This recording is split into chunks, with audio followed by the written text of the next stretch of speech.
Alright, everybody, good to see you all. This is tonight for Friday Night Smackdown. We're here to watch Friday Night Smackdown right here tonight. It's good to see everybody.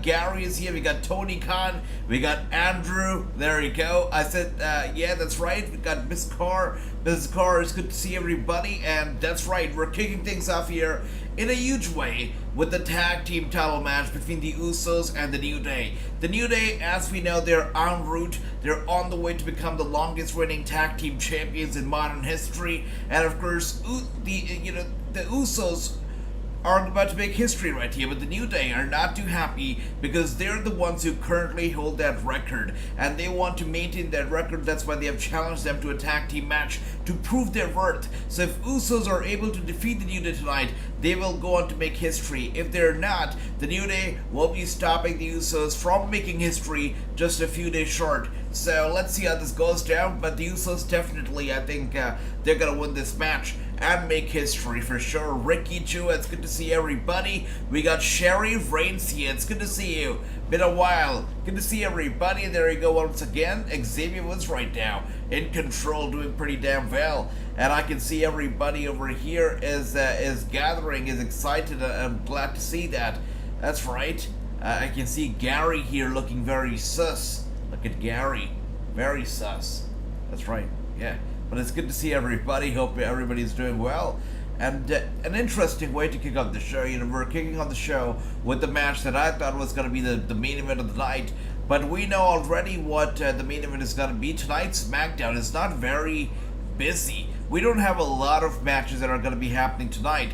We have a few, though. We have this match right here, the tag team title match between the New Day and the Usos. Following this one, we have a match between Shinsuke Nakamura and Santos Escobar. For the first time ever, we're going to see Shinsuke Nakamura fighting Santos Escobar in the World Cup match. After that, we're going to have Liv Morgan versus Raquel Rodriguez versus Shotzi Blackheart versus Sonya Deville versus Lacey Evans versus Zion Lee. This one is going to be a #1 contenders match that is soon to come. Then we're going to have an interview with Rey Mysterio, following which Braun Strowman is going to fight Jinder Mahal. That's right, Jinder Mahal, after so long, for the first time ever, after Triple H stepped up and took over the WWE's creative, the first time ever Jinder Mahal is actually going to show up and wrestle a match on SmackDown. You know, earlier, when Vince McMahon was around, Jinder Mahal was doing stuff with Shanky, and I don't even know, well, so much of funny and comical stuff, that's it. Nothing serious. But now Jinder Mahal is going to be here. He's going to fight Braun Strowman. So let's see how this goes down. This is going to be a World Cup match. After that match, we're going to have B-Fab taking on Zelina Vega. That's going to happen. That's right. And the main event of the night is going to be a Bloodline anointment ceremony. That is going to be the main event of the night. So let's see how this goes down. Once again, Sherry, good to see you. And that's right, Ricky, good to see you, brother. And there you go, one more time here. We go to commercial just like that. Very early, very quick commercial here, right? I mean, we literally just started off with this match, and right away we go commercial. Fair, I guess. Fair, right? It reminds us we're watching a WWE show. Anyways, guys, have you checked out the brand new interview that just came out? That interview literally dropped right before this watch along right here. You know, we did the interview with NWA superstar. The Superstars is spectacular. It's a tag team interview. Two people at the same time. We had Rush Freeman on the show with us, along with Brad Brady. So both of us on the show, together known as the Spectaculars, they were here to talk about their upcoming match, the match that they're going to be wrestling tomorrow for the NWA United States Tag Team Championship against the Fixers. And yeah, we had a tremendous interview. So if you haven't already, make sure to check it out. I had a great time talking to these two. That's right.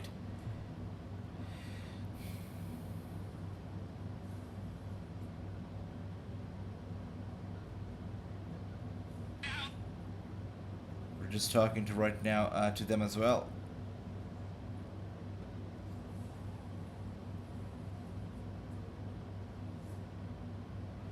All right, so once again, you know, we've got a very busy month ahead. You know, we've got pay-per-views happening every single weekend. This weekend, of course, we know it's going to be the NWA pay-per-view.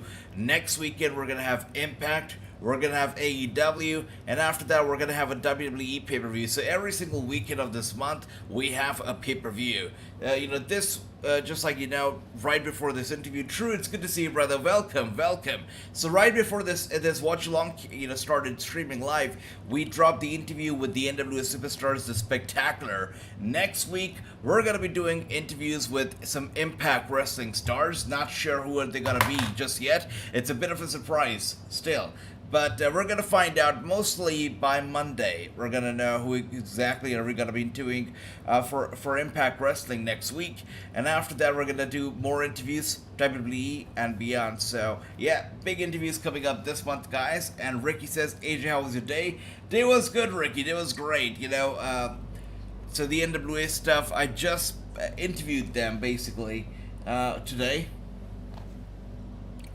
And it was good. It was good, was reading a lot about them, had a good time. These guys are great people. It was so funny because when we started off doing the interview, so these two, Rush as well as Brady, they were already in New Orleans for the match. So they were in a hotel room from where they did the interview. And in that hotel room, right behind them, was Magic Jake Dumas. And, they both were talking to me and we were just about to start the interview. And Magic Jake was standing right behind them. He was wearing his pants or something. I'm not sure what.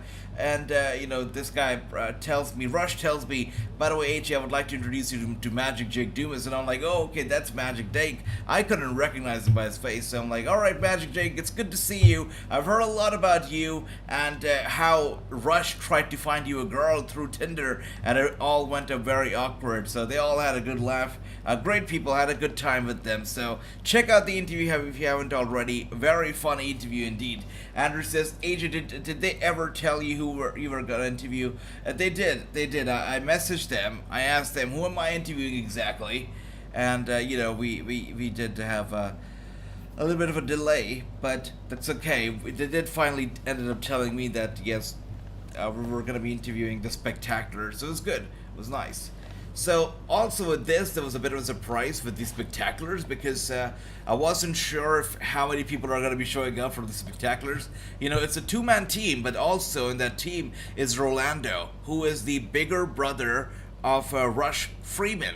So, thought that maybe he's going to show up. He's not going to show up. So, I was still in a bit of a dark. But that's okay. We had a great time. These guys are great people. Chelsea Green wrestled her last Impact Wrestling show last night. Apparently, she is going home. Now, we don't know what she means by home. I thought Impact Wrestling was home.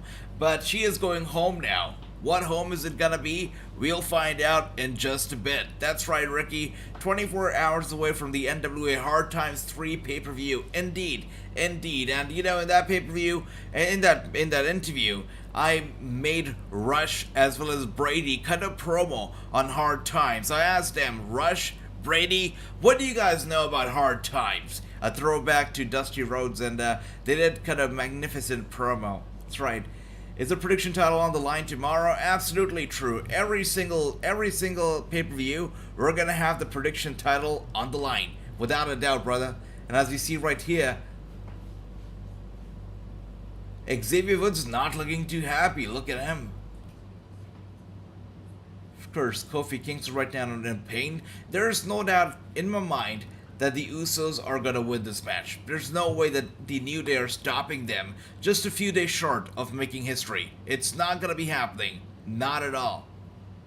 No, true. It's a one-night show. So Hard Times 3 is a one-night show. What's going to be happening day after tomorrow is Revolution Rumble. And that's another show altogether. It's a Power Trip. I believe it's a special episode of Power Trip.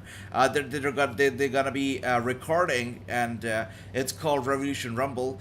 That show is happening in association with Black Cat Production, if I'm not wrong with the name. But yeah, that show is happening in association with another promotion out there.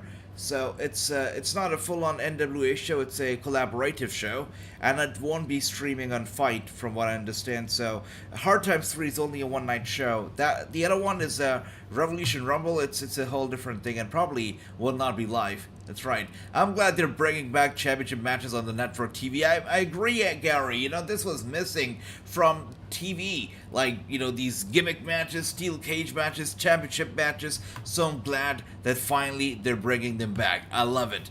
WWE might actually surprise people and change the time. Wow, true. If that happens, I am gonna be super duper surprised. Not gonna lie, I'm gonna be super surprised. As we know, tonight, we have not a lot of matches fixed for the show, but we do have a very special main event.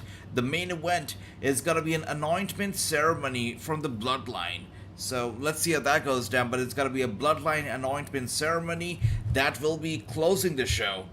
So that is quite interesting. Yeah. Let's see. Let's see how this goes down. Apart from that, we got B-Fab, Zelina Vega, we got Braun Strowman, and the returning Jinder Mahal. We got Rey Mysterio doing an interview. We've got a number one contenders match for the SmackDown Women's title. And in addition to that, we got Shinsuke Nakamura and Santos Escobar one-on-one. So this is what they have planned for the show, including this match right here that we're watching right now, New Day versus the Usos. How many matches do we have set for the night? We have 1, 2, 3, 4. So 5. Alright, so 5 matches scheduled for tonight, along with 2 segments. So let's see how this goes down, but not a very busy SmackDown.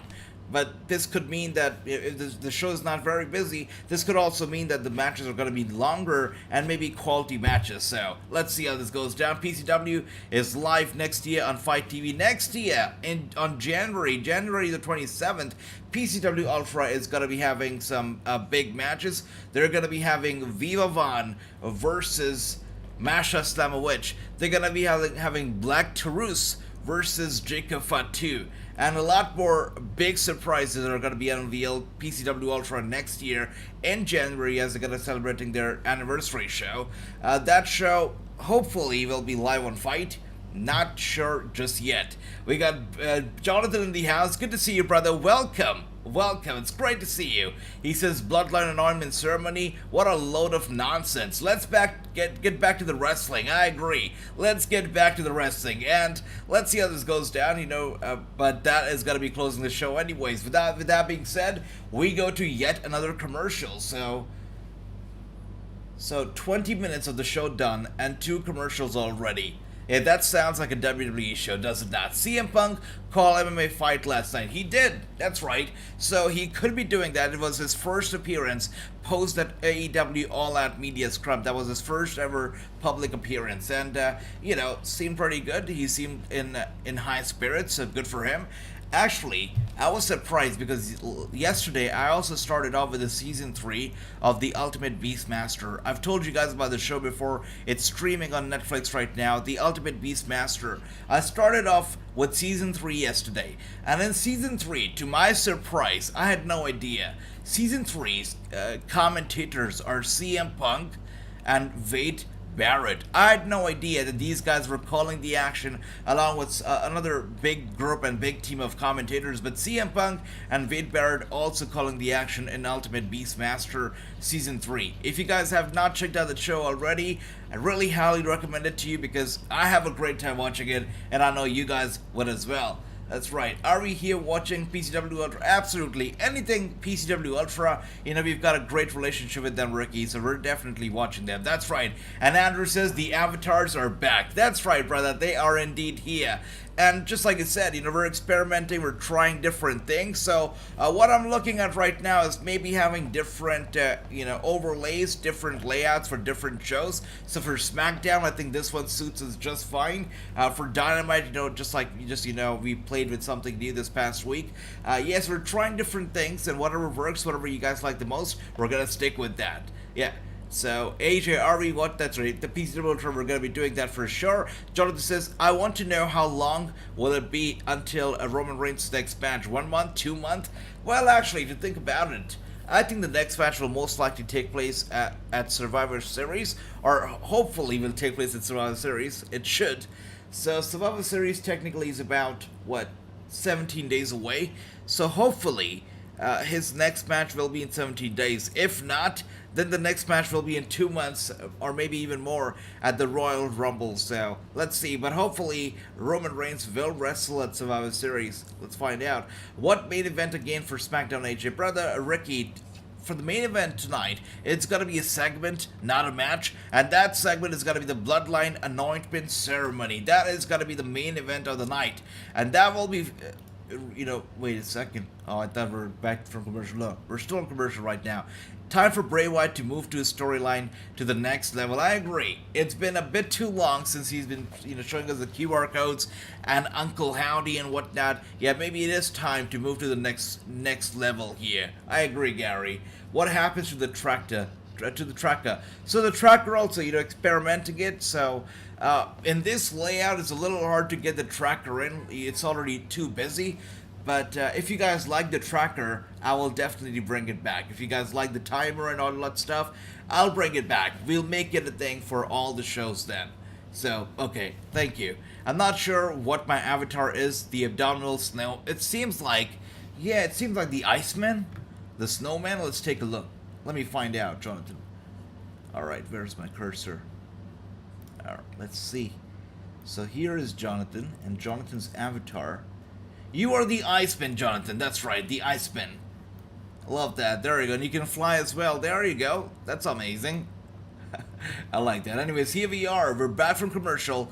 And right now, the Usos currently leading, dominating. Xavier Woods with the reversal and gets Jey Uso down just like that. Xavier Woods getting fired up right here. And True said that we might be in for a surprise. WWE might surprise the fans by actually having a title change, so anything can happen, really. I'm here rooting for the Usos. I want them to win. There's no way in hell I want another tag team title run for the New Day, especially not without Big E. So let's find out, but I'm hoping that the Usos end up winning this match. AJ, you love to see John Cena facing Gunther at WrestleMania 39. I wouldn't mind that, actually. John Cena and Gunther makes a lot of sense, right? Something new, something fresh, so why not? No Bray Wyatt ending the show again. Wow, that's right, Ricky. Tonight, Bray Wyatt, according to the list here from Fightful, Bray Wyatt is not even scheduled to be on the show. We only have 5 matches, 2 segments. One of the segments is the Rey Mysterio interview. The other segment is a Bloodline ceremony, which will be the main event. We don't have Bray Wyatt scheduled to be on the show tonight, according to this list here from Fightful, at least. That's right. Who will crash the Bloodline ceremony? I wonder, Ron DMG, my brother. Good to see you, by the way. I wonder who is it gonna be, because Drew McIntyre is currently in India.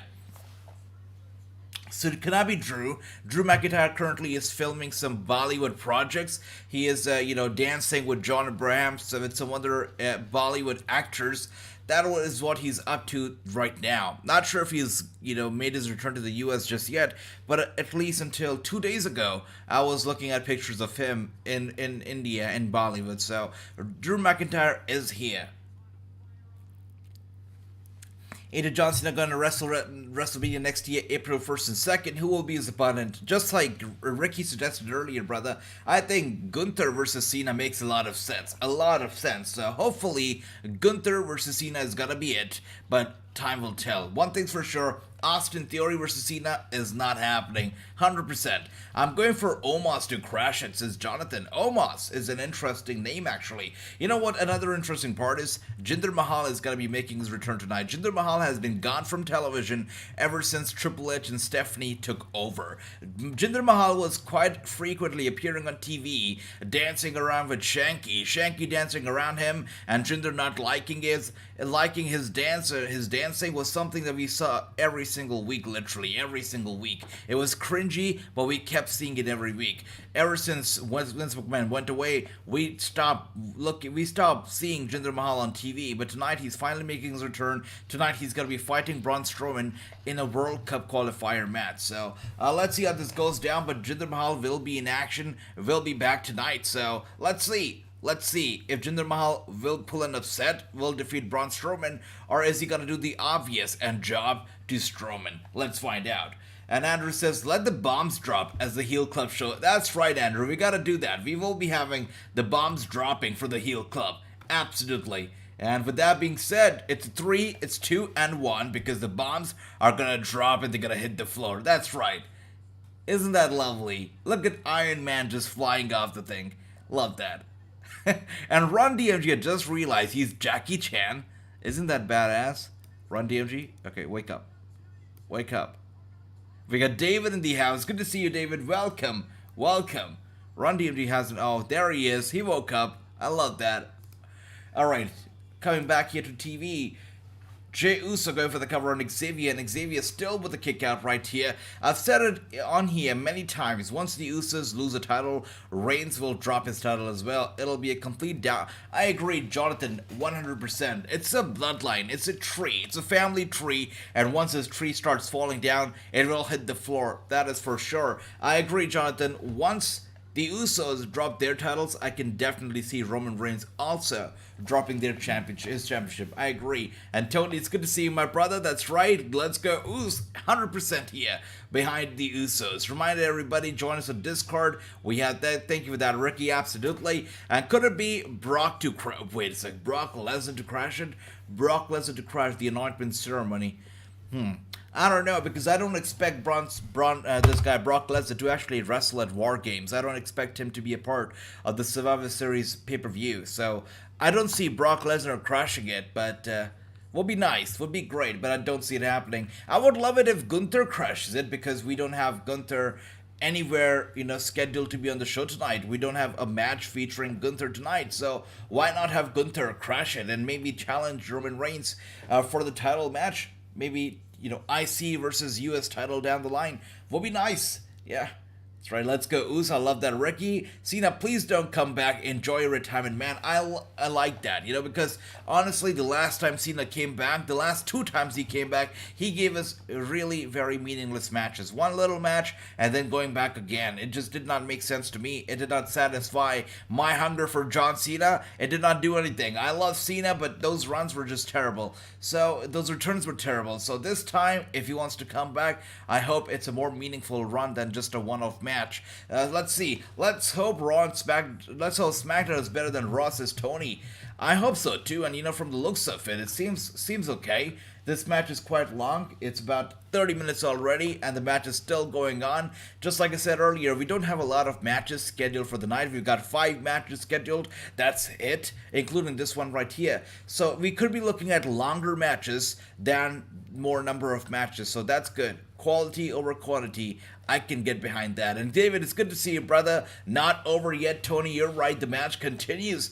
And all 4 men right now in the ring, down on the mat, trying to get back up to their feet. AEW do a live watch along for the opening World Cup game on Sunday. So if that's something you'd like for me to do, guys, definitely we can do a watch along for that for sure. So let me know if you'd like for me to do that, and we'll do it. We'll do it. Usos will win because they are feeling Usy, says Andrew. I like that, brother. Hopefully they do pick up the victory. And here we are. Xavier Woods looks way too angry for this.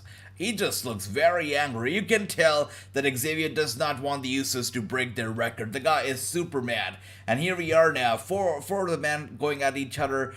Xavier going after Jay. And of course, Kofi and Jimmy going at it in the ring at the moment. Jimmy Uso sends Kofi to the corner. And a super kick from Xavier, super kicking him through the barricade, over the barricade. I don't think Xavier is getting it back up from that one. And there you go, uppercut to Kofi Kingston. Jey Uso tags himself in. We're looking at a double move here. A double move superplex of the top turnbuckle to Kofi Kingston. This is gonna hurt him. Wait a second, Kofi Kingston now with a counter, headbutts to both Jay and Jimmy at the same damn time. Kofi Kingston here looking to pull off a miracle. He goes down hard. Are you kidding me right now? Could this be it? And I can see Tony here says 1-0. So for Tony, the match is over apparently. Jey Uso going for the cover and Jay with a victory. There you go. Just like that. The bloodline is still intact. The bloodline is still strong. And Jey Uso here with the retain. He retains the tag team titles. Usos, still your tag team champions. Andy, it's good to see you, my brother. True says Cena's not retired. That's right, Cena's not retired. He's just making money in Hollywood. That's it. That's it. And let's see, what else do we have here? We got Andrew says the Usos will win because they're feeling oozy, and that's exactly what happened. They did pick up the win. And that's right. Love that, Tony. And Ron DB says Cena versus Logan Paul, WrestleMania 39. Yeah, just like True says here, Logan Paul is injured right now. don't think that he's going to be able to get back in time for WrestleMania 39. If he is, though, I expect him to be involved in a match with Jake Paul. Jake Paul was featured pretty prominently at Crown Jewel, so I feel like it only makes sense that this leads to a tag team match featuring Logan and Jake Paul. Of course, we know WrestleMania 39 is going Hollywood, so there's got to be a lot of Hollywood appeal to the whole pay-per-view. So let's see. I only hope, I really very hope that this time they actually bring some celebrities that are known worldwide. The rumor, or, it's not really a rumor, something that we already know, but now it's also being confirmed and reported by a lot of dirt sheet websites that they are indeed planning to bring on a lot of celebrities for the WrestleMania 39 pay-per-view. There's got to be a lot of, influence from Hollywood. There's got to be a lot of overshadowing from Hollywood, whatever you guys would like to call it. So I hope that this time, whatever stars or celebrities they bring on, they are meaningful and they are known across the globe. A lot of times WWE brings in celebrities that are only known within the US and not outside of the US. So this time I hope that they bring in somebody huge. Jim Carrey, I don't know. The names are out there. Angelina Jolie. I think I'm going crazy with the names right now, but yeah, you get it. Somebody big. And let's see, Nicholas, good to see you. He says, I would love to see 50 on 1 at Mania. Wait a second, 50 on 1 on Mania? That is crazy, Nicholas. Good to see you. Cena versus Kurt Angle. As to Kurt Angle wants that match. He still talks about it. We did the interview. Kurt Angle said that he would still like to have a go at Cena, would still want his retirement match to be against John Cena. He is not happy. He's not content with his own retirement match against Baron Corbin. He talks about the possibility of one more match all the time. Let it be Cena, let it be Roman Reigns, Seth Rollins, anybody. He wants one more match, and that is no secret. Let's see if we're actually going to get it, but Cena versus Kurt Angle would be great. Now, one thing about Kurt is that he just got double knee replacement, and I was blown away, actually, when during the interview, he brought up the possibility of wrestling one more match. I did not see that coming, because honestly, after people get double knee replacement, or knee replacement at all, they cannot bend their knee. There are restrictions. There are certain things that people cannot do. They cannot sit cross-legged. They cannot bend their knees, beyond a certain degree. There are some restrictions lifestyle restrictions after getting a knee replacement. So for Kurt Angle to claim that he's absolutely alright and he can actually go out there and wrestle, I'm not too sure about that. Let's see. Hope the best for him, but I'm not too sure. That's right, Tony with the one and know. I like that, brother. AJRU playing the new AEW game here. Absolutely. We're going to be playing the game right here. But it's a while. It's going to be another month, 2 months before that game comes out. So looking forward to it, though. By the way, the news about that game coming straight to Game Pass, being available free of cost to Xbox players, that was fake news put on by some dirt sheet website. It was fake news, and AEW called it out. They said that we have no intention of making the game available for any subscription service just yet. So AEW Fight Forever will be a game that we'll have to purchase. It will not be available with any subscription service at all. Yeah, a World Cup watch along would be great. Reckon you'd get decent views. Alright, Jonathan, we'll give it a shot. Let's try it out. Let us try it out. Alright, thank you, Jonathan. Good idea, guys. We will do a World Cup watch along. Let's see. Let's see how this goes down. I'll have to work on the layout, the overlay, all that kind of stuff. But let's see. Let's try it out. If anybody here, has a better idea of soccer than I do, let me know, message me, and help me out with the layout, with the planning a little bit. I would appreciate that. Thank you. And Ricky, wanna know, I love that, brother. One and done. Tony, hell yeah, that's right. And thank goodness, Old Day lost. My brother Andy, high five. You know me, brother. You know exactly what I think. I did not want the New Day to win, and I'm glad that they did not. And let's see what else do we have here. Jonathan says, true, I understand that just isn't my cup of tea anymore. Overrated. I'm not a fan of these luxury wrestlers. So, Logan Paul and stuff, right? I get that. Yeah. That was a pretty good match, says Gary. Indeed, brother. That match exceeded 30 minutes. Not too bad. Pretty good indeed. So it seems like they really are going for quality over quantity. And the next match coming up next is going to be a World Cup match, which will be Shinsuke Nakamura versus Santos Escobar. And that sounds like a good idea. Soon after that match, we're going to get a number one contenders match for the SmackDown Women's World title. It will be Liv Morgan versus Raquel Rodriguez versus Shotzi Blackheart, Sonya Deville, Lacey Evans. Finally, she's going to be back. And of course, Xia Li. That is going to be the third match of the night. Let's see what else do we have here. Paul is going to be out for at least a year. His injury does sound pretty bad, so there you go. So he won't be at WrestleMania 39 then. Sucks for him, really. Sucks for him. AJ, are you gonna be streaming WrestleMania on YouTube? Absolutely, sure. Hell yeah. We're gonna be streaming Mania right here on YouTube. I missed the Raw episode when they could have a new general manager. I miss those time too, Jonathan. You know, not a lot of people actually bring that up. Not a lot of people actually talk about those days when we had a guest general manager every single week. I love to talk about it, honestly, because we went crazy with those GM picks, right? I mean, I remember we had some America's Got Talent judges. We had Sharon Osbourne one time, along with Ozzy Osbourne. We had Grumpy the Cat. We had some guys from the Hot Tub Time Machine. I don't even know what their names were, but they had no idea what wrestling was all about. They totally botched up their promos and looked like an embarrassment. I remember the cringe moments. I remember the great moments. All those times were great. I mean, it was a surprise. It was something to look forward to every single week with the Celebrity Raw General Manager. I loved that time. Truly loved it and missed it. Those were some good times. Jinder Mahal will be on TV tonight. That's right, true. He will be back. It will finally happen. Jinder will be here. And here we are. The Usos. Happy. Making their way to the back. But Roman Reigns doesn't look too happy. What's going on here? Reigns is upset, is mad. What is up?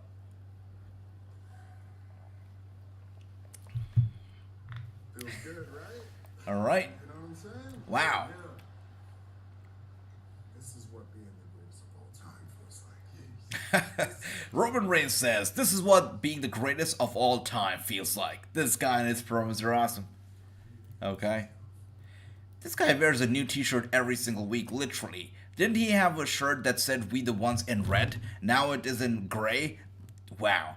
Not very creative, but these guys repping new t-shirts every single week now. Live. Tonight. You with me? Oh, yeah. Alright, just like I said earlier, as we were talking about earlier, guys, the Bloodline Anointment Ceremony is going to be taking place live tonight. Roman Reigns seems happy with the Usos, says that this is what being the greatest of all time feels like. We'll see how this goes down, but the Anointment Ceremony is going to be closing the show. It's going to be the main event of the night. And Andy says, AJ, you had another great interview with the NWA Tag Team. Thank you for that, my brother Andy. Thank you. Really appreciate it. Next week, we're going to be having some interviews with Impact Wrestling stars. If you guys have any suggestions on an Impact Wrestling star that we should have on the show, let me know and I can ask if we can have them on the show. But let me know if you guys have any suggestions. Thank you. And it is always one more match for these people. The WWE is not a retirement home. That's right, Jonathan. You know it. And here we are, the World Cup is going to be taking place. The World Cup tournament is going to kick off right here. The first match we're going to get is Shinsuke Nakamura versus Santos Escobar. And everybody recovers differently. Kurt was never an average person. That's true. That's true. And I don't know if the technology has, improved and if people can actually sit down cross-legged even after getting knee implants. Not too sure about that. Might have, just progressed in recent times. So if that's the case, then that's great. That is great indeed. I know Kurt Angle had a hard time after his surgery. The first few months were hard, but now he says he's doing great. So more power to Kurt Angle. And thank you for that, Jonathan. That's right, guys. If you're new here, make sure to hit the subscribe, the like, and join the family. We are here live every single day, watching all the wrestling in the world. Go Team Germany, says Andrew. Team Germany is always my team when it comes to soccer. I'm always supporting Germany. I like that pick, Andrew. Germany has my blessings to pick up the win. They're amazing at soccer. No doubt about that, Andy. I love that. He says, let's go Santos. Actually, to think about it, I probably will have to get some football, soccer jersey for all of these watch-alongs. I can't sit down in a blazer and a wrestling news shirt for the Soccer World Cup. I have to put on my jerseys for these matches. I'll have to get on Amazon right after this watch-along and order some jerseys for myself. AJ, I know a fair bit, but your design and layouts, I absolutely have no idea. Wait a second. Wait. Okay, thank you, Jonathan. I see that. All right, so I get that. So you talk about the soccer design. Yeah, I just need to know if you guys can help me with that. When it comes to the soccer watch along, what would you like on the screen? What elements would you like? You know, apart from just the scores, the current goals and whatnot. What else would you like to see on the screen? Just that bit. And here we are with Santos Escobar making his way out. I love the mask that he's rocking tonight. Love it. Looks badass. By the way, I feel like Tony D'Angelo and Santos Escobar really brought the best out of each other, really complimented each other, had a great chemistry, and did a fantastic job working together. After the whole angle ended, I feel like Tony D'Angelo needs somebody to put him over, and Santos Escobar also needs somebody, a rival, to put him over. It feels a little bit lonely without these two having each other, fighting each other and arguing with each other. It feels a little bit lonely. Anyways, let's go Santos Escobar versus Andy. I like that. Yeah, Santos Escobar versus Shinsuke Nakamura. I think we could be in for a surprise. Yeah, I think we could be in here with Shinsuke Nakamura picking up a victory. But my heart says Santos Escobar, the guy's new, the guy's fresh. He needs the victory more than Shinsuke does. This whole World Cup, as we know, is for the Intercontinental Championship. Whoever wins this whole World Cup will get a shot at the IC title. So, Shinsuke Nakamura having already been the IC champion, I think Santos Escobar needs this victory a lot more, and thus should win this match. We got Kenneth in the house. Good to see you. He says, I want Braun to win, but you don't know. Gunther versus Braun is a dream match for me. Let's see, brother. Let's see. Gunther versus Braun would be nice, but I don't like Braun Strowman a lot, honestly. I just can't. I've tried a lot to get behind him, but the stuff that I hear about Braun Strowman outside the ring, or the stuff that I've heard about him outside the ring, it makes me not a fan of Strowman, so I cannot get behind him. I just can't. People don't talk about the guest GM because they were awful, so it's true. I agree. Yeah, they were at times cringe. They were awful. A lot of times, just like I said, the Hot Time Machine guys, right? They had no idea what wrestling was all about. They forgot their promos in the middle of the whole thing. They were awful at times, but also very funny. Loved it. Loved it. Good times. And Jonathan says, swear Simon Cowell was a guest a GM. Has anybody seen him recently? He looks dreadful. Wait, Simon Cowell was also a GM? That is crazy. But yes, I have seen him recently, guys. For those of you who are not sure who Simon Cowell is, he's the guy behind America's Got Talent, Britain's Got Talent. I don't even know, The X Factor, American Idol. Yeah, all those shows. Simon Cowell is the guy behind them, and he's usually very angry guy. On the talent shows, he's usually very angry. He's the heel of the judges. But right now, these days, if you look him up, the guy's ruined his face. I think it's all the plastic surgery to blame for, but the guy looks absolutely ridiculous. I read an interview of his where he talked about his face and the transformation that he's made. He said that he was growing a little bit insecure because of all the wrinkles on his face. That's why he decided to go for the plastic surgery, after surgery, and now the guy looks like a walking, talking cartoon character. He looks a lot older than his age now. It's ridiculous. Yeah. And yet, Jonathan, I agree, he looks bad now. Where's my air guitar, Pat McAfee? I know, Tony, and I'll tell you what, I do not miss Pat McAfee one bit. I feel like he took a lot away from the ring. He took a lot of attention away from the ring. He made it all about himself. I saw him as a distraction more than anything. I never liked Pat, and I don't miss Pat McAfee at all. I'm probably the only one to say that, but I do not miss Pat McAfee. Good riddance, Pat. Get out of here. And I'm probably gaining a lot of heat for saying that, right? Pat McAfee was loved. And sometimes I appreciated his energy, but a lot of times it was a distraction. Love that. All right, let's see what else do we have here. Andy says, Chris Sabin and Alex Shelley. I like those names. Sure. Those are some good names. I'll try, brother. I'll definitely, approach them and try to see if we can get an interview scheduled with them. Let's see. And Jonathan says, would love to see an interview with Rhino. Seems like a nice guy, and in my opinion, he is underrated. Yeah. Rhino would be nice as well. Sure.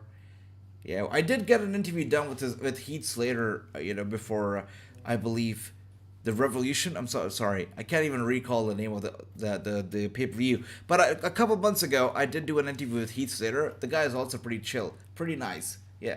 Let's see. Kenneth says, people wanted Brock versus Gunther. No, I want Braun versus Gunther. Alright, Kenneth, that is sweet. I was born in Germany, says Nautic. That's awesome. Never knew that. That's lovely. I love that. Andrade, I'm gonna be German too for the duration of the World Cup. I'm gonna root for Germany as well. Tony says, Andrade, Santos is gonna win. I know, Tony. I love that. That's right. Andrade versus Santos Escobar will be a fantastic match.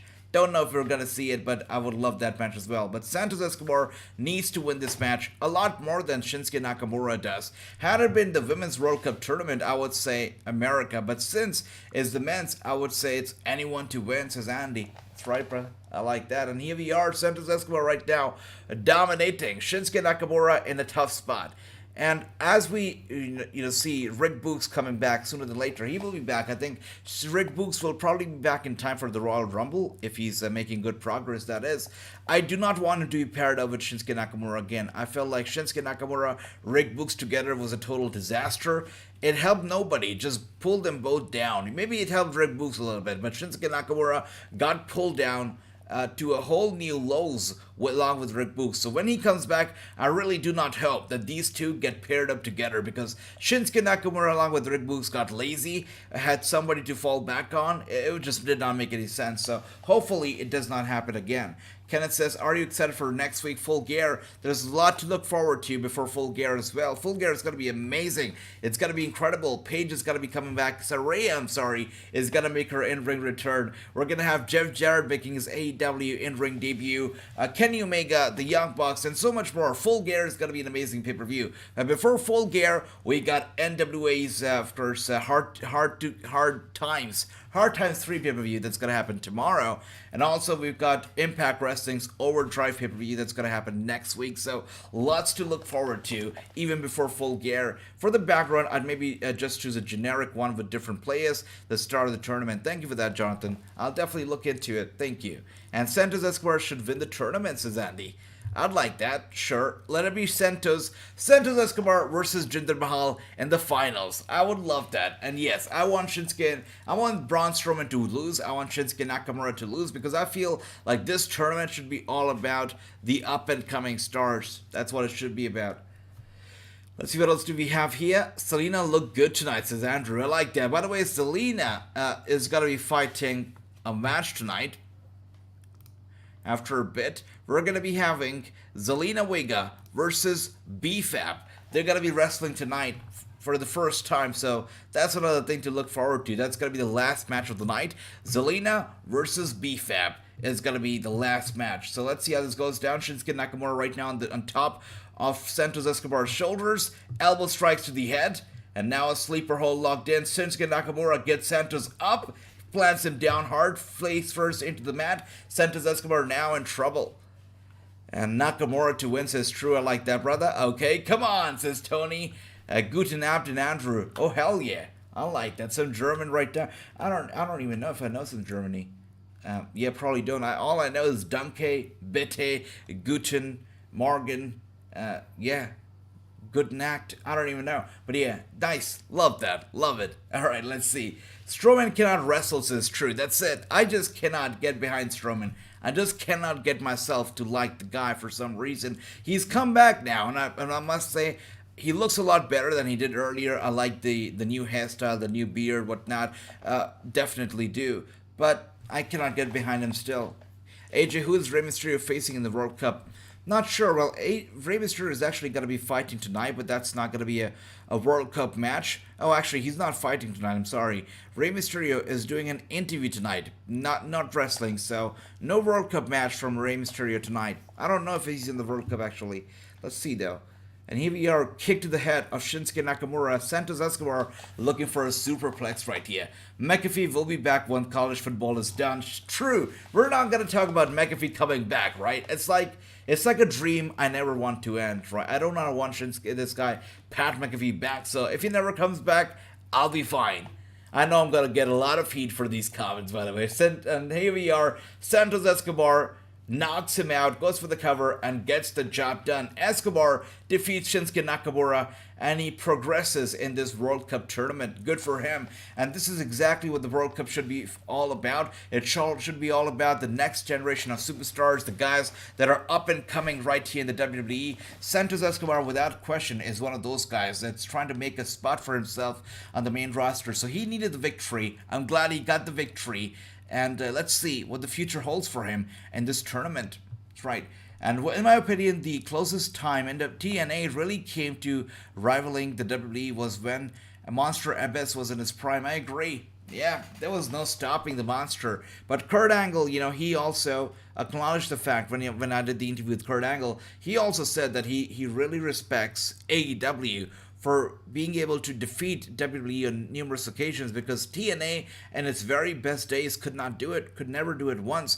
Even though they had Kurt Angle, they had all the big stars, they could never do it. So he says, I respect AEW for that. So that's great. Nakamura versus Great Muta, classy move by the game. That's right. Hell yeah, it's gonna happen at Noah, I believe in January. It's gonna be great. And as we know, Great Muta will be, he will be retiring soon. He's on a retirement tour right now, so you never know. Maybe Shinsuke Nakamura actually retires Great Muta. Let's see. And once again, WWE talking about Veterans Day. So everybody out there, who's celebrating Veterans Day, if you are a veteran or anybody in your family a veteran, would like to congratulate all of you. And happy Veterans Day to everybody. Love that. One thing I absolutely love, there's a lot to love about America, a lot. But the one thing I absolutely love about America is the way they take care of their veterans, and they respect and admire their veterans.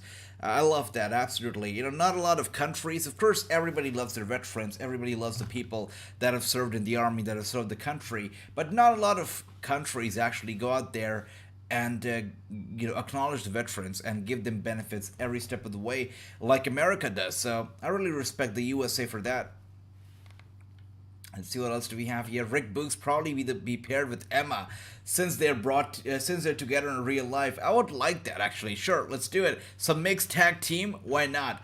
By the way, Emma is also not on the show tonight. She's not supposed to be on here. She just made her return last week, I believe. So I was expecting for her to be here tonight, but no sighting of Emma just yet. Let's see. And the cricket final also, who's going to win? So the cricket final is interesting, right? India is no longer in it. Like, India got eliminated by England. So the finals now is going to be England versus Pakistan. So that will be interesting. Pakistan is definitely on a roll here. They don't want to quit. They will not quit. Pakistan versus England will be a tough match for sure. But, of course, this match is going to be taking place. 1 second. Let's see. So this match between Pakistan and England is going to be taking place tomorrow. It's going to be a big match. A really big match. And we're going to be here to watch it. I think we're going to have a good time watching that England versus Pakistan match. We're going to be here for it. That's right. And let's see what else do we have here. Can B-Fab wrestle? Let's find out. Tonight we're going to find out when B-Fab actually wrestles Zelina Vega. We'll see. And Liv Morgan comes out here tonight. She's happy. She's smiling, at least until now. Love the outfit. Good stuff.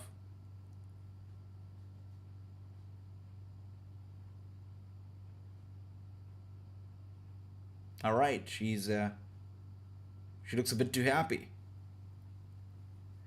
Blowing kisses to the fans and whatnot. All right. Anyways, we're gonna be having this match after this commercial, real quick commercial, I guess. Hopefully, they're able to do away with all the entrances by the time we return for commercial, because there's gonna be quite a few entrances here. We got Raquel Rodriguez. We got, of course, Liv Morgan, who just made her entrance. Shotzi Blackheart, Sonya Deville, Lacey Evans, Xia Li. It's gonna be a big match. That is gonna be for the #1 contendership for the SmackDown Women's World Title. So let's see how this goes down. Of course, Ronda Rousey does not seem like she's booked for the show either, so that's interesting. Good for Escobar, and he won clean. That's right, matters a lot. And here at the VR, we're talking about Monday Night Raw that's going to be happening next week. Of course, the storyline between Gargano and Miz is going to continue. The rivalry continues for them next Monday. And we're going to be getting a match between Finn Balor and Seth Rollins. That's going to be interesting. That's going to be happening next week live on Raw from Louisville, Kentucky. Interesting. McAfee is having a kid in May with his wife.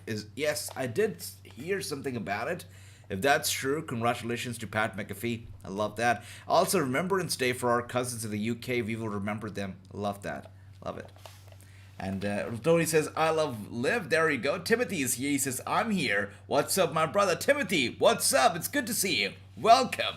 Hope you're enjoying SmackDown so far. By the way, SmackDown really has been good tonight. And you know, one indication to really find out if the show is good or not is if the time is flying by or not. And believe it or not, guys, it's been 1 hour since we've been watching SmackDown. I cannot believe it. I just looked at the time. It's been an hour. And every time you're watching a show and time flies by, you know, it's a great time that we're having. And we are indeed having a great time. 1 hour flew by so quick. Did not even feel like it.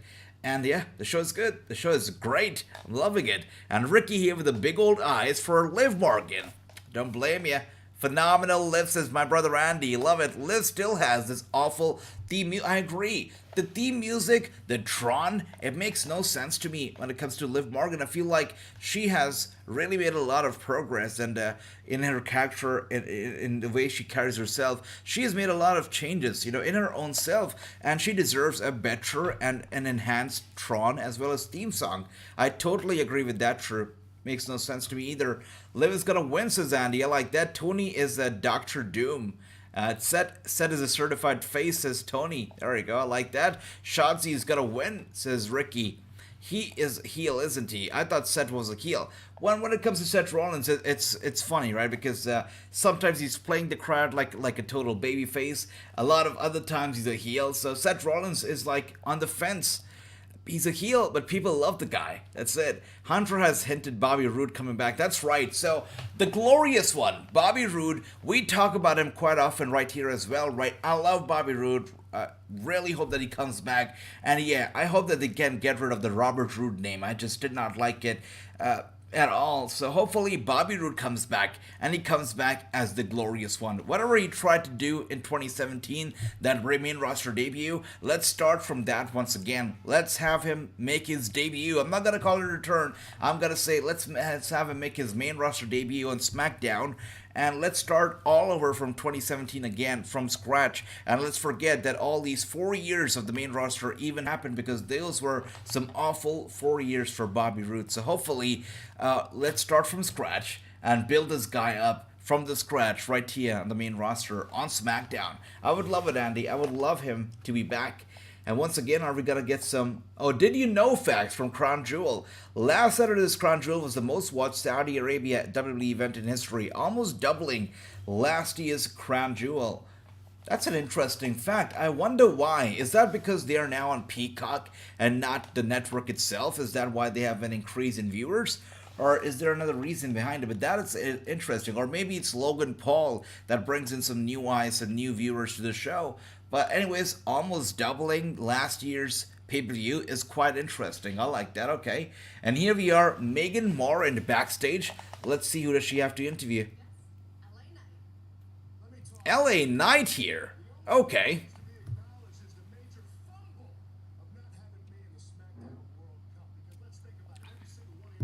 Alright, LA Knight is here complaining about the fact that he's not in the SmackDown World Cup. He says it's a fumble, it's a major fumble, it makes no sense, and he's here to talk about it, to complain about it. Liv, she is so hot, says Ricky. Wait a second, we just saw the screen flicker, and we got yet another, was it a QR code? But yeah, we got another Bray Wyatt sighting right there. Once again, we get it one more time, Bray Wyatt sighting.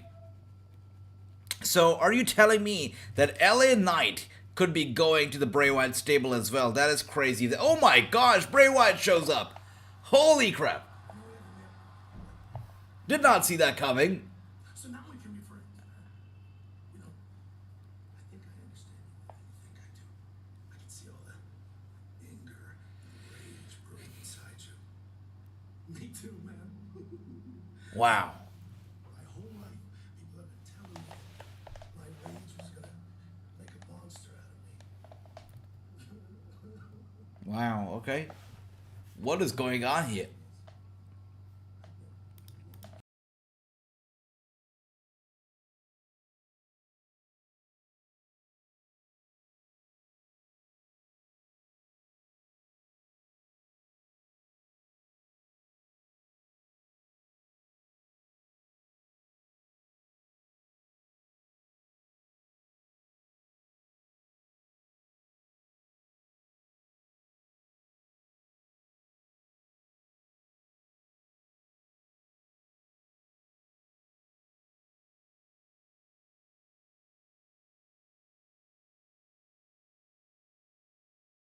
Asked you? Wow, LA Knight is being nothing but disrespectful to Bray Wyatt. He says, you know what? If you have to go back to your little room, play with your little puppets, stick him wherever gives you pleasure, not so PG. And Bray Wyatt's not happy, headbutts the heck out of LA Knight, a big headbutt right to the nose of LA Knight, and he goes down hard. I don't think that messing with Bray Wyatt was the smartest thing that he's ever done. With that being said, we know the three women who are not winning the match are Lacey Evans, Xia Li, and Soren Deville, because these three women came out while we are on commercial. So for any woman that does not get her own entrance, she is certainly not winning. That is for sure. So Lacey, Xia, and Sonya, they're not winning the match, and that is not a prediction. It's a spoiler for sure. This show has been good. Let's just hope the ending won't change our opinions. Holy shit, you're right, Jonathan. Oh, that's right. Hopefully it does not. Hopefully it continues the way it is going down so far. And once again, I feel like this show is absolutely a reminder to the WWE, to us, that quality matters over quantity. We don't need a zillion matches on the card. You know, a few matches on the card, but they're quality matches. That is what matters. We don't need the show to be super packed. We just need a show to be good. That's about it. That is it. And let's see what else do we have here. Fans love Rollins. That's right, Run DMG. That is correct. And Ricky says, are you making IRL stream? That's right. The IRL videos are going to be here very, very, very soon, guys. Rollins is the Walmart version of Roman Reigns, says Jonathan. That is a big disrespect to Seth Rollins. There you go. What would you call Moxley, Jonathan? And here we are, Raquel Rodriguez.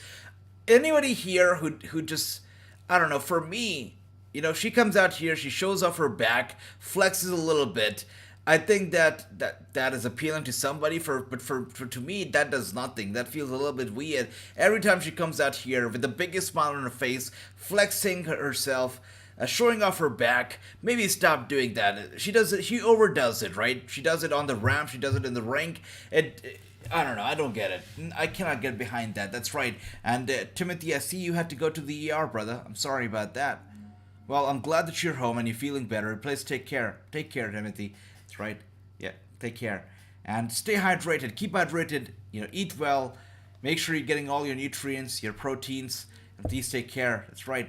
And that's right, Bray Wyatt was there. Headbutt to LA Knight. LA Knight goes down. Let's see what is next for LA Knight. Because so far, we were only getting those glitches and whatnot for Liv Morgan. But now, for Alexa Bliss, I'm sorry. But now for LA Knight as well, this is interesting indeed. That's right. I love that, guys. When is Bray gonna fight, though? I want him to break loose on somebody. I know.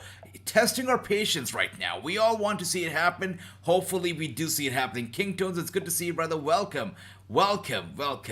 And we got Gary here saying, so far this has been far better than Raw. Without a doubt, Gary. The first hour of Raw this week, it was never ending. It was awful. Absolutely terrible. By the way, interesting part about Raw and SmackDown is that this past week on Monday Night Raw, the first hour was basically the New Day. And here on SmackDown, the first 30 minutes also New Day. So I guess New Day is the king of show kickoffs this week. That is nice. That is sweet. Anyways, let's see what else do we have here. We got Andy saying Sonya Deville is lovely as well tonight. That's right. She looks good. And here we are, Liv Morgan right now. The Soul. Oh, wait a second. She's also stepping out of the ring.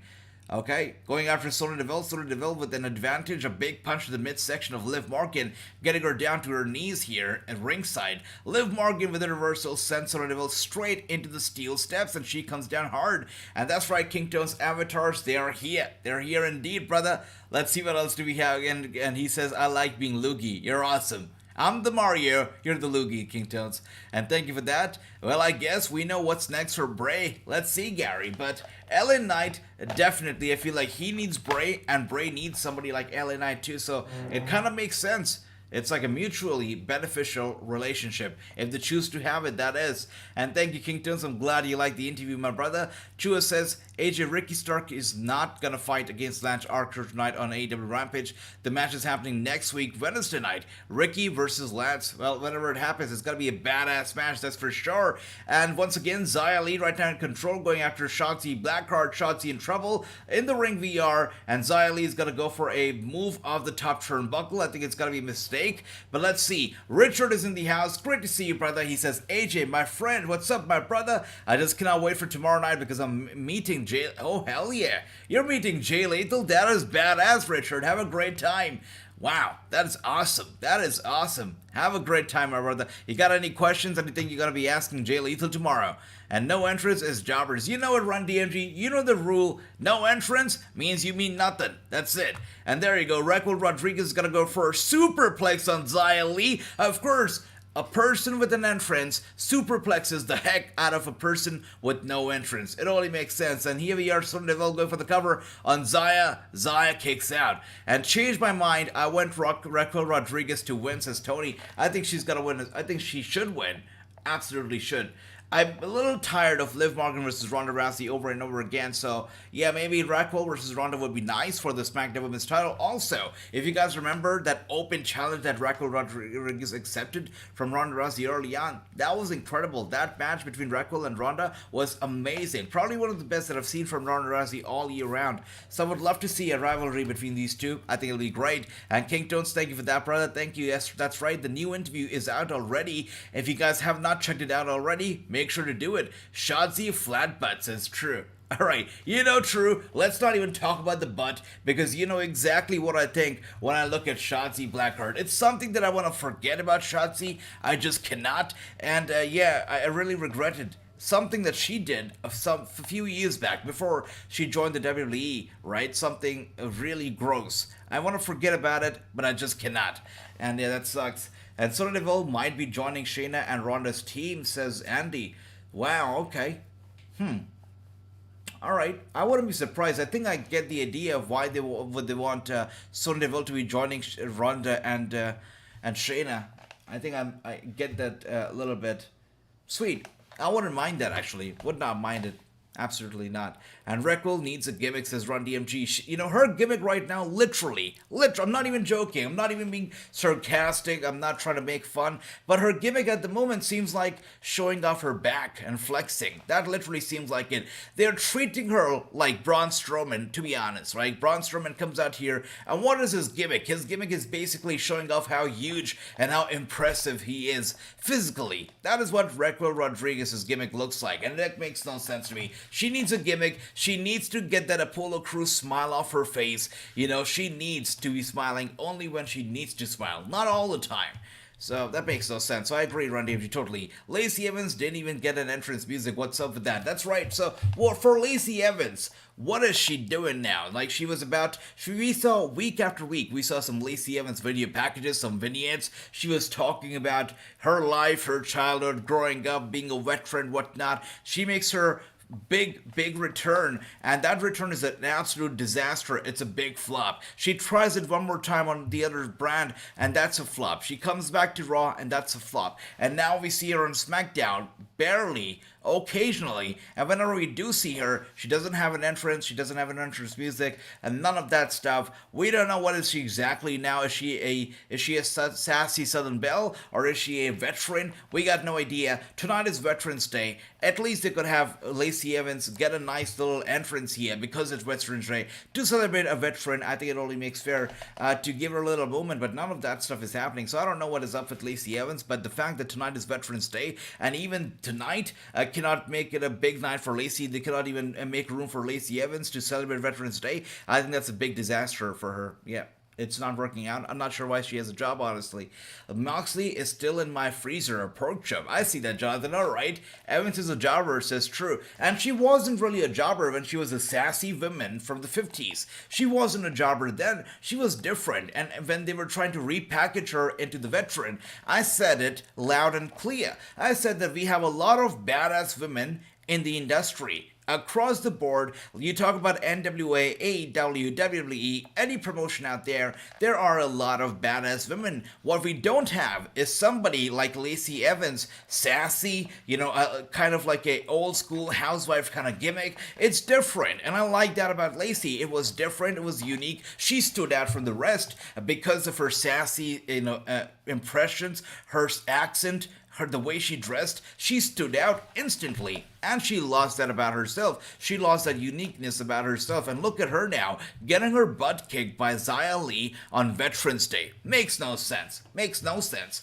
But here we are, and that's what happens when you lose your uniqueness, when you lose something that is so unique about you. It literally is you.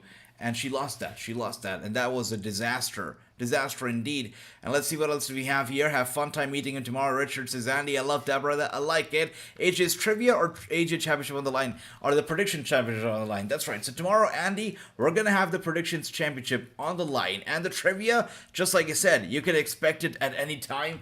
Any show, really. The trivia championship can be on the line anytime, impromptu. It's like our 24/7 title, so that can happen anytime, but the prediction title is going to be on the line tomorrow when we watch NWA Hard Times 3. By the way, Liv Morgan is going at it, butts across the place right here. Xia Li and Lacey Evans being hit with her butt over and over and over again. Liv Morgan right now in control, and there you go. Takes out Xia and Liv Morgan one more time. Lacey Evans one more time. And here we are. Liv Morgan with a tremendous DDT to Raquel Rodriguez. Sonya Deville, though, gets in here, throws Liv Morgan out the ring, and now is going for the cover on Raquel Rodriguez. It's a 1, it's a 2, and Liv Morgan comes in here and breaks the cover. The match continues just like that. And Chua says, next week, Thursday night, my parents, brother, sister, wife are going to my mom, dad. I'm sorry about that, Chua. I'm sorry about that. Please take care. And AJ, have you read my comment I left from my interview with the Spectaculars? I'll check it out, Andy. I'll check it out. Let's see. And thank you.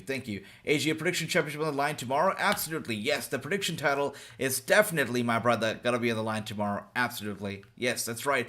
Any prediction for Survivor Series matches? No rivalry really. I agree. The rivalries are not really popping just yet. I'm waiting for that to happen as well. But, nothing yet. Nothing yet, really. So one of my predictions, I think this is the only prediction so far that I can make, is that this lady, Candice LeRae, I think she will be a part of the Survivor Series War Games match. That is the only prediction that I can make so far.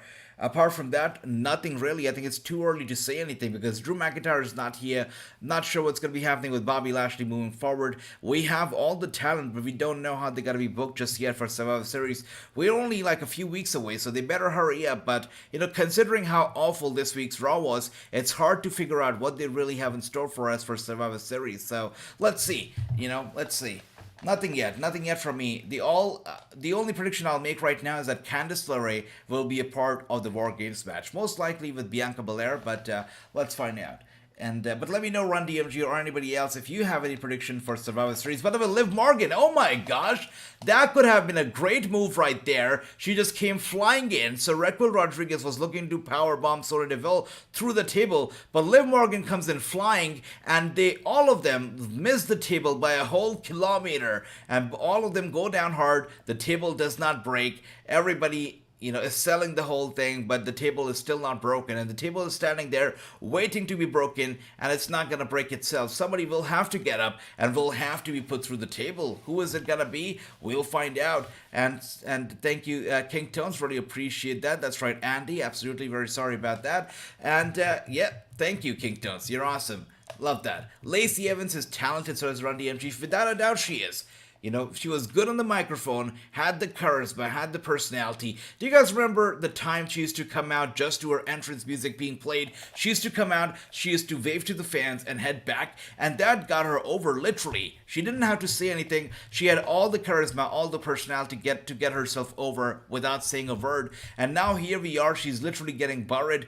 Oh my gosh, this could not have been worse. Shotzi Blackheart, are you kidding me right now? Shotzi Blackheart pins Lacey Evans clean. 1, 2, and 3. She pins Lacey Evans and gets the victory. I cannot believe it. I'm a little mad right now. To be honest with you, I am quite mad right now because I did not want to see Shotzi versus Ronda Rousey for the championship. I don't think Shotzi deserves it, but wow, here she is.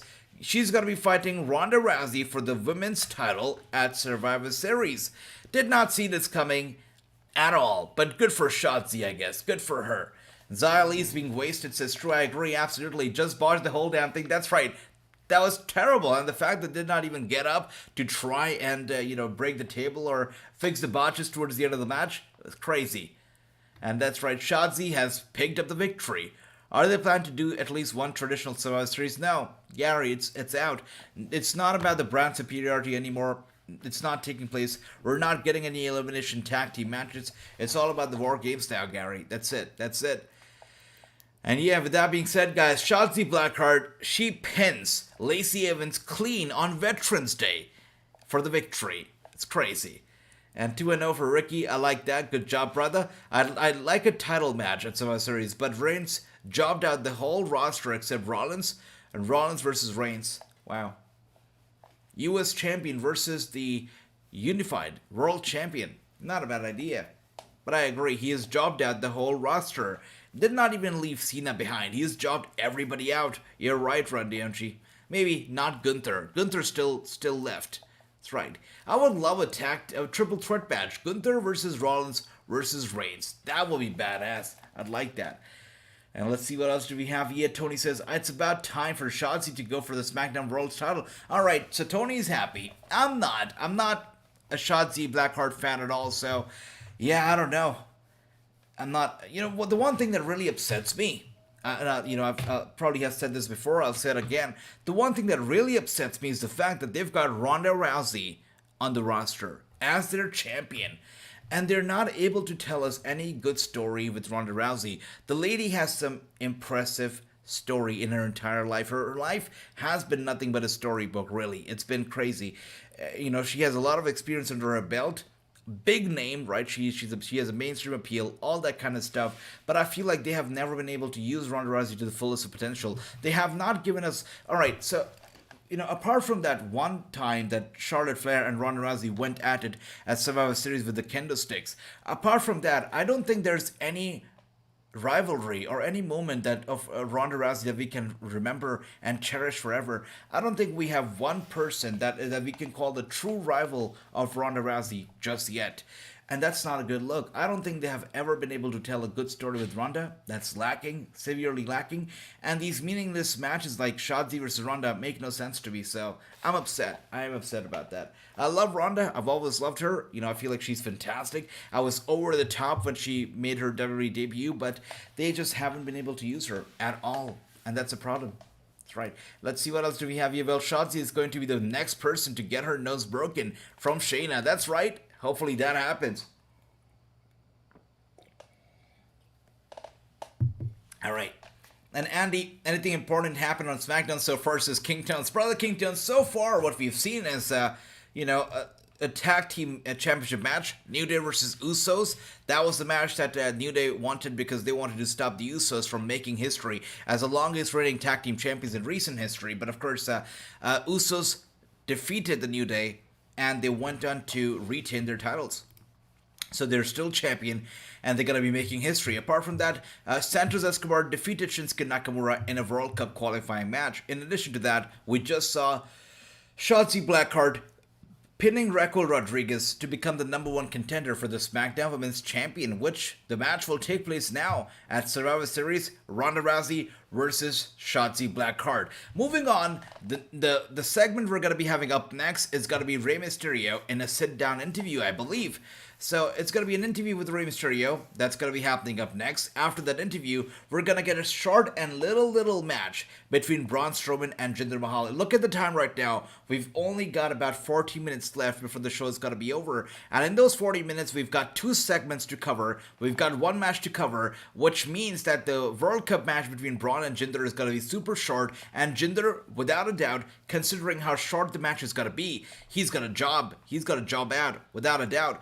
Oh, wait a second, we have one more match after that. We have a Zelina Vega versus B-Fab match also coming up, which means that match between Braun and Jinder is going to be super duper short. That's right. And the main event of the night is a Bloodline anointment ceremony. That is going to take the last 10 or so minutes of the match as well. And here we are now with Emma congratulating Shotzi Blackheart. Say, you took longer to hit. Well, we should talk. Did you see Madcap around? What? No, why? Wait. Oh my god, you are crushing. What? Oh my gosh, are you kidding me right now? Stop it. What? I'll see you around. The hell was that? Look at you cheesing out. Oh my gosh, this is so cringy. Congratulations are in order, right? You know what, Shayna Baszler is awesome, but the way she came out there, wearing the black and the yellow, walking like that, asking, what are you cheesing about? Who says, what are you cheesing about? Who says that in real life? That is funny, but wow, that was almost comical the way she approached Shotzi Blackheart. What you actually won is a broken arm. Alright, she says, what you've actually won is a broken arm, and I don't, disagree with that. Absolutely not. But the whole segment right here with Shotzi, with Shayna, and of course, what are these ladies even talking about? Anyways, the whole thing, right? Emma and Shotzi, Shayna, is comical. But Emma just asked Shotzi, have you seen Madcap Moss around? And Shayna says, Shotzi says, oh my god, you're crushing out. Which means that Emma is going to continue down the path of being a jobber. And she now wants, wait a second, Ronda Rousey looking good. Oh wow.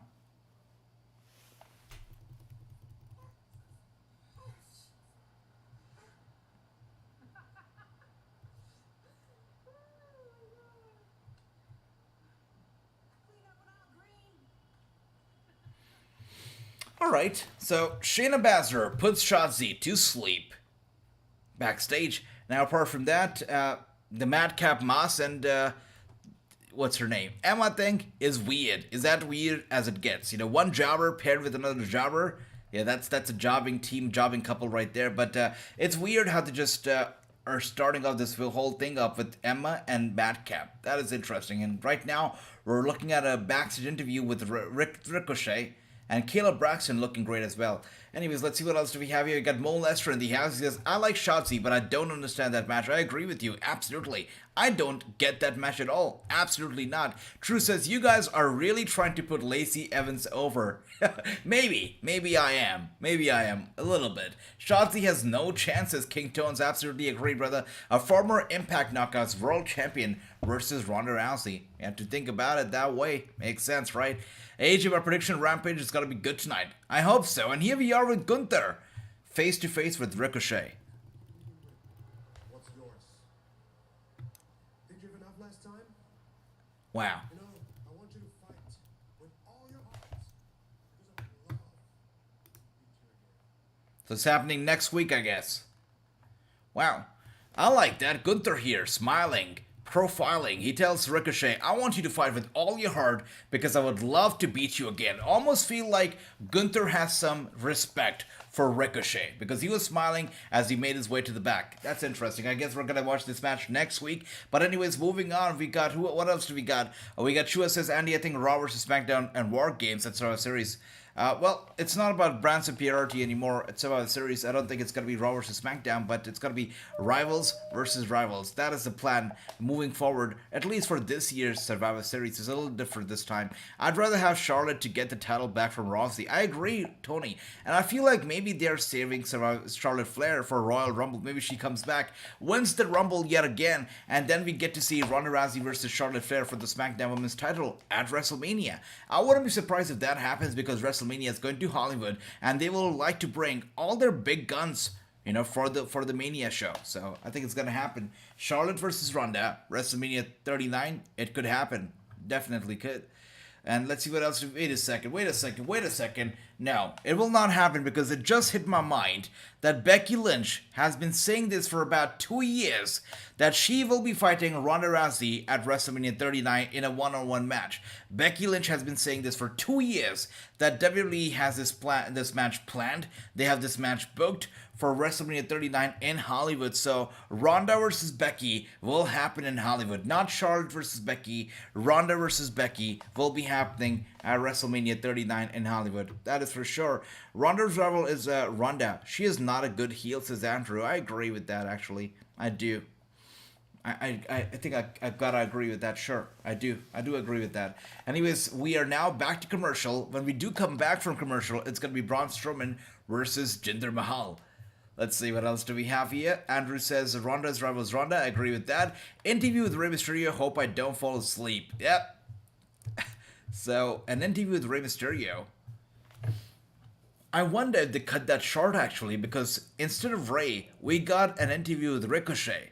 So, I'm not sure if we're gonna get an interview with Rey at all, because, as they said, coming up next is gonna be Braun Strowman's match. And we only have 30 minutes left for the show. In this 30 minutes, they have 2 more matches and the Bloodline anointment ceremony still to come. So I think that the Rey Mysterio interview might have been cut short.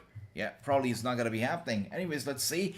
Not beat Tony. It should be a total different person to eventually beat Ronda for her belt. They need to stop bringing back the same people, says Andy. I agree with that. And once again, love that, King Tones. Thank you for that. Other than the opening match, the show is mid.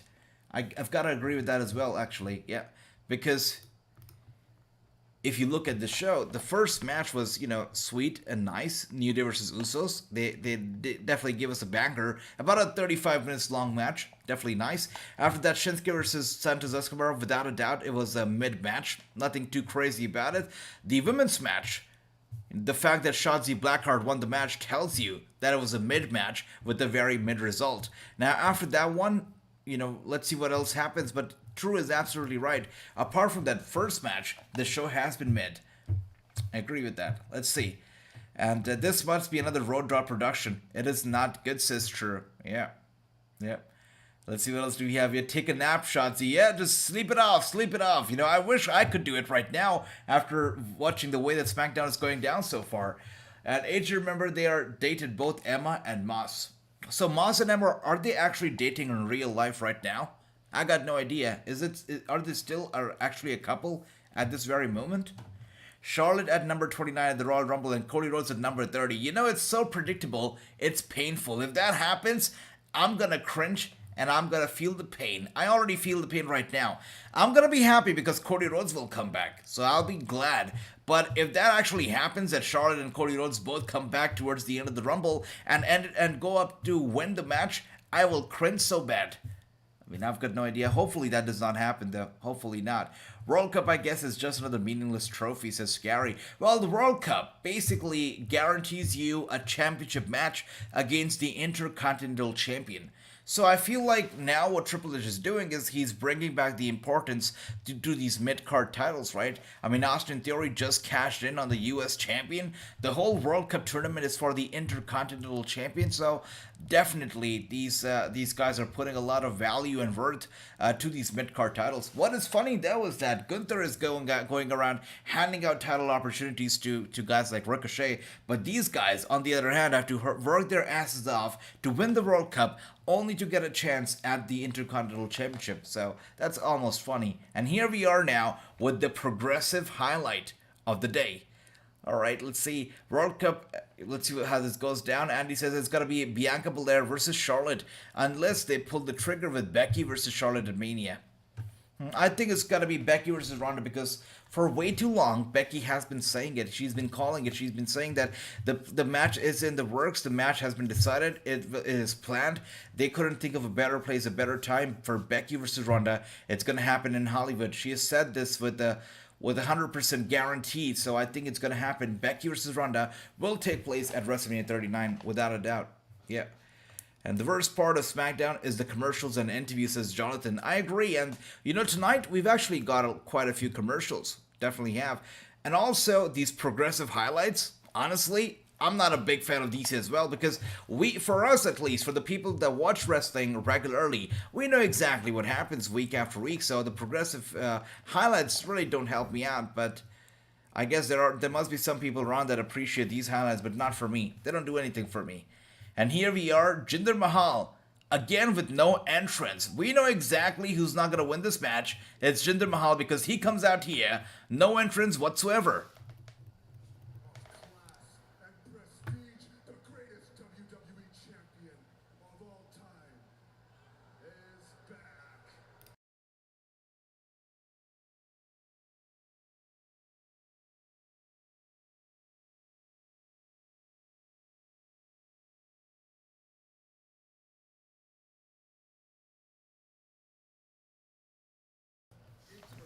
I wish somebody would look at me the way Jinder Mahal is looking at the title, at the trophy. But one thing's for sure, Jinder Mahal is not winning the trophy. It's not happening. Absolutely not. By the way, guys, the way that he wears his turban is so wrong. You will not see anybody in the face of this planet wearing their turban like that. It will just not happen. Also, I must tell you that Jinder Mahal, he's a Punjabi. He was basically born to a Punjabi family, which is why, he carries this stereotypical gimmick of wearing a turban and, talking in Punjabi and whatnot. Basically, he tries to act like a Sikh.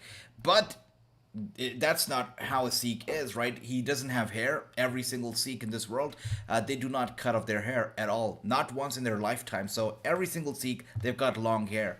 Jinder Mahal does not have a strand of hair on his head. His beard's trimmed. His turban's not right. Jinder Mahal is just a very poorly done stereotypical gimmick of a Sikh. It's wrong. It's kind of offensive, but I guess that is Jinder Mahal. Wait a second. Why do we have the Indian flag on the Tron? What the hell is that about? Oh, wow, I see. That is crazy. Okay, US versus the India. That is funny. Okay. But yeah, that's Jinder Mahal for you. He's not winning this match, though. He's not winning the match. Veer and Sangha versus Creed Brothers should be a nice rivalry. I agree, Randy and it would be nice. I really hope that, Veer and Sangha rise up the ranks, because I do see a lot of potential in them. And Creed Brothers, without a doubt, the greatest tag team currently on NXT. Them versus Veer and Sangha should definitely bring out the best in each other. And RIP the 24/7 title. Up next, the TBS title. Not, says Tony. There you go. I respect your honest opinion, AJ, says Tony. Thank you for that, brother. And I respect you and everybody else here. Thank you. They need to get rid of the TBS belt, says Andy. Well, I don't know, actually, because Nyla Rose will never let go of the TBS belt. She will not allow anybody to retire that belt. She's in love with it, and she's the self-proclaimed TBS champion. And here we are, Braun Strowman rips off his t-shirt. Yeah, it's going down when the guy rips off his shirt. Wow. Look at him, look at him. Nice. Anyways, let's see what else do we have here. We got Andy says, King Tone's Liv Morgan is dating Bo Dallas. There you go, thanks for that. Braun gonna win and end of the story. Sorry, Jinder, says Tony. Exactly. That is exactly what's gonna be happening. And thank you, King Tones. 3 more for 20 likes. Let's do it. Let's make it happen. I smell a squash match, says Gary. Gary, what you smell is absolutely correct, because there we see it. Braun Strowman is going to go for the finisher. He's going to put an end to Jinder Mahal right here, right now. Lifts him up and puts him down just like that. Big powerbomb from Strowman. Goes down for the cover. It's a 1, it's a 2, and with that being said, it's over. A squash match. Gary, you've got a great nose, because, yes, that's right. That was an instant squash, just like that. Braun Strowman with the victory. Jinder Mahal goes down once again. If the rumors are true, Charlotte is pregnant. We may not see her back for a while. Now, Andrade said that Charlotte Flair is not wrestling these days because of personal reason. And, whenever a guy says that, people instantly start to think that, oh, it most likely has to be something with family planning. So, could be true. I don't know. It could be true. But the pictures that we've seen from Charlotte, they tell a different story. So, could be not true as well. Let's see. And here we are, Braun Strowman once again, the semifinals. He has qualified to the semifinals. Not sure who he's got to be wrestling yet, but we'll find out soon. Love that. Raw is gonna have Miss TV, says Tua. All right, that's nice. Good for Monday Night Raw, I guess. That's right. Love that, Tony. And let's see. King Tone says AEW Rampage is gonna be nice. Hopefully, it will be nice. Anyways, Roman Reigns' special moment, the anointment ceremony, is gonna be closing off the show. It's gonna be the last segment of the show.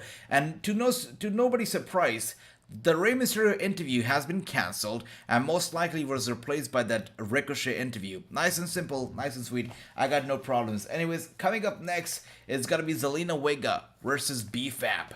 Let's see how this goes down. Anyways, still to come is Roman Reigns. You're right, Tony. Absolutely. We got James in the house. Good to see you, my brother. Good to see you. He says, hello, AJ. How was the surprise interview, James? Have you checked it out? It's up already. Let me know, did you like it? Little late was sleeping. No problem, James. No problem. We all want to sleep after watching SmackDown. And thank you.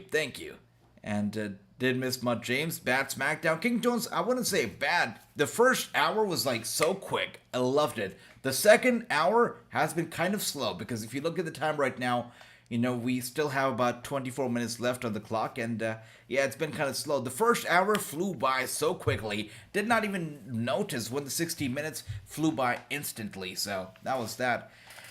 Anyways, what is the future for Control? Anybody here following Control Your Narrative, or do you guys know what is the future for CYN? Because all the CYN members, right, Karrion Kross, Braun Strowman, who else? EC3. Seems like they're all busy with their own respective stuff. They're all busy in getting their own narratives controlled by these major promotions yet again. So what is the future for CYN? Anybody here has any idea if they're still in business? Because CYN was really trying to make some moves. They were really trying to do something different, right?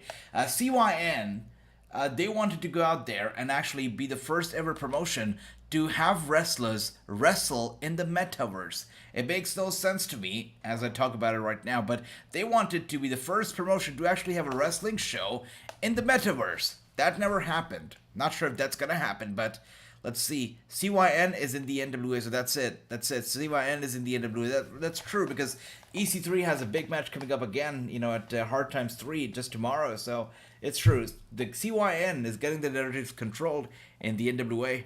And 20 likes, thank you for that, King Tones, thank you. Who's gonna step to the head of the table? I hope it's Gunther, but it's probably not gonna be Gunther, so let's see. Let me know if you guys have any predictions. Who is gonna step up to the head of the table to Roman Reigns in the main event of the show? Anybody here with any predictions? Let us know.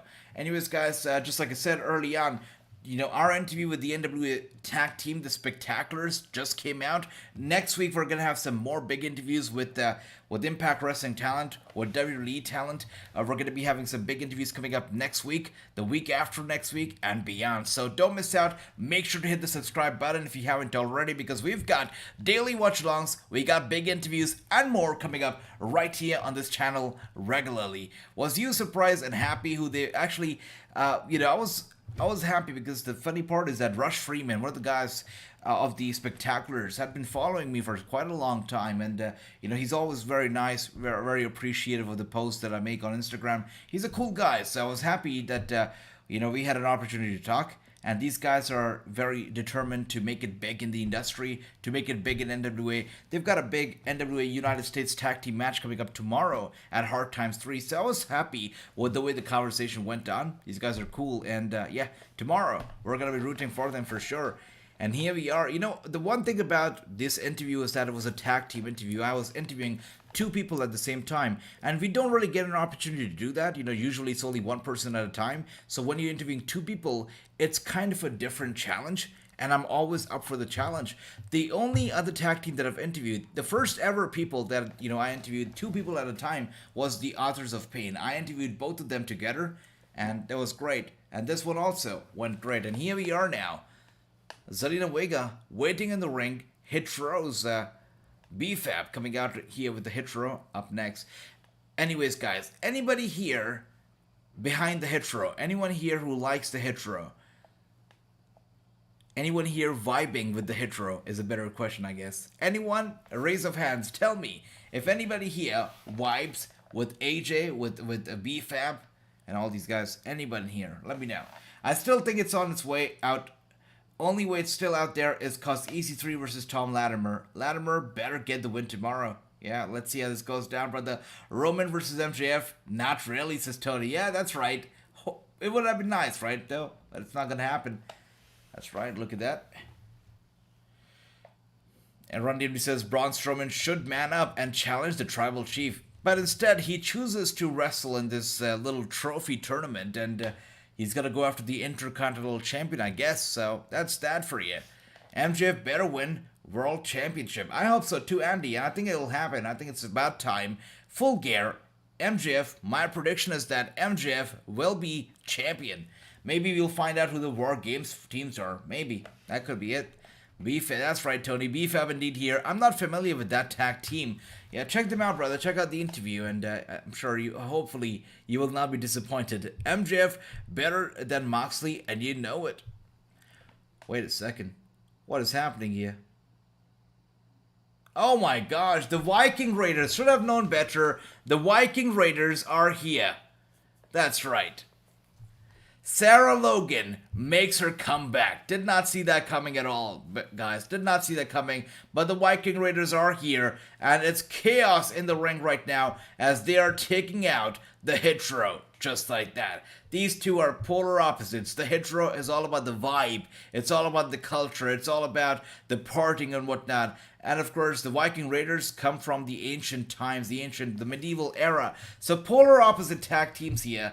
And they're going at it. There you go. First, they take on the Hit Row, and now they're taking on the Mafia gang, the Santos Escobar family, just like that. BFAB, though, she runs away. She wants no part of Sarah Logan. She makes her way out. But the Viking Raiders are here, and I think the only good, just like True asked us earlier, can BFAB wrestle? I guess the answer is no. That is why we're not going to be getting the match between BFAB and Zelina Vega. Instead, the Viking Raiders come out here to save the day.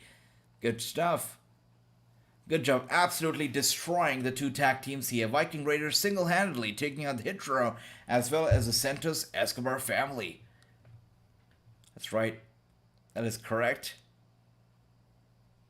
And Hit Row more like Skid Row. You know it, Gary. You know it.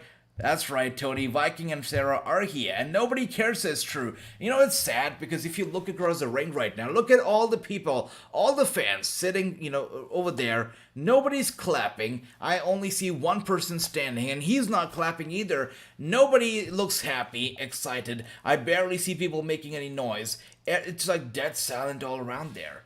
Really, I see nobody caring yet either. No signboards, no clapping, no waving, none of that stuff is happening. It's dead silent around the place. Oh, one person is clapping now. There's a guy in a pink shirt. I see him clapping, but everybody else, super silent. I guess nobody really cares. But the Viking Raiders are here, and they're better than ever because now they're here with Sarah Logan. And you know what they say, behind every successful man or behind every successful tag team is a woman, and Sarah Logan could be that key element that the Viking Raiders needed for the success. And I feel like now that they have Sarah Logan by their side, they're going to be more over than ever.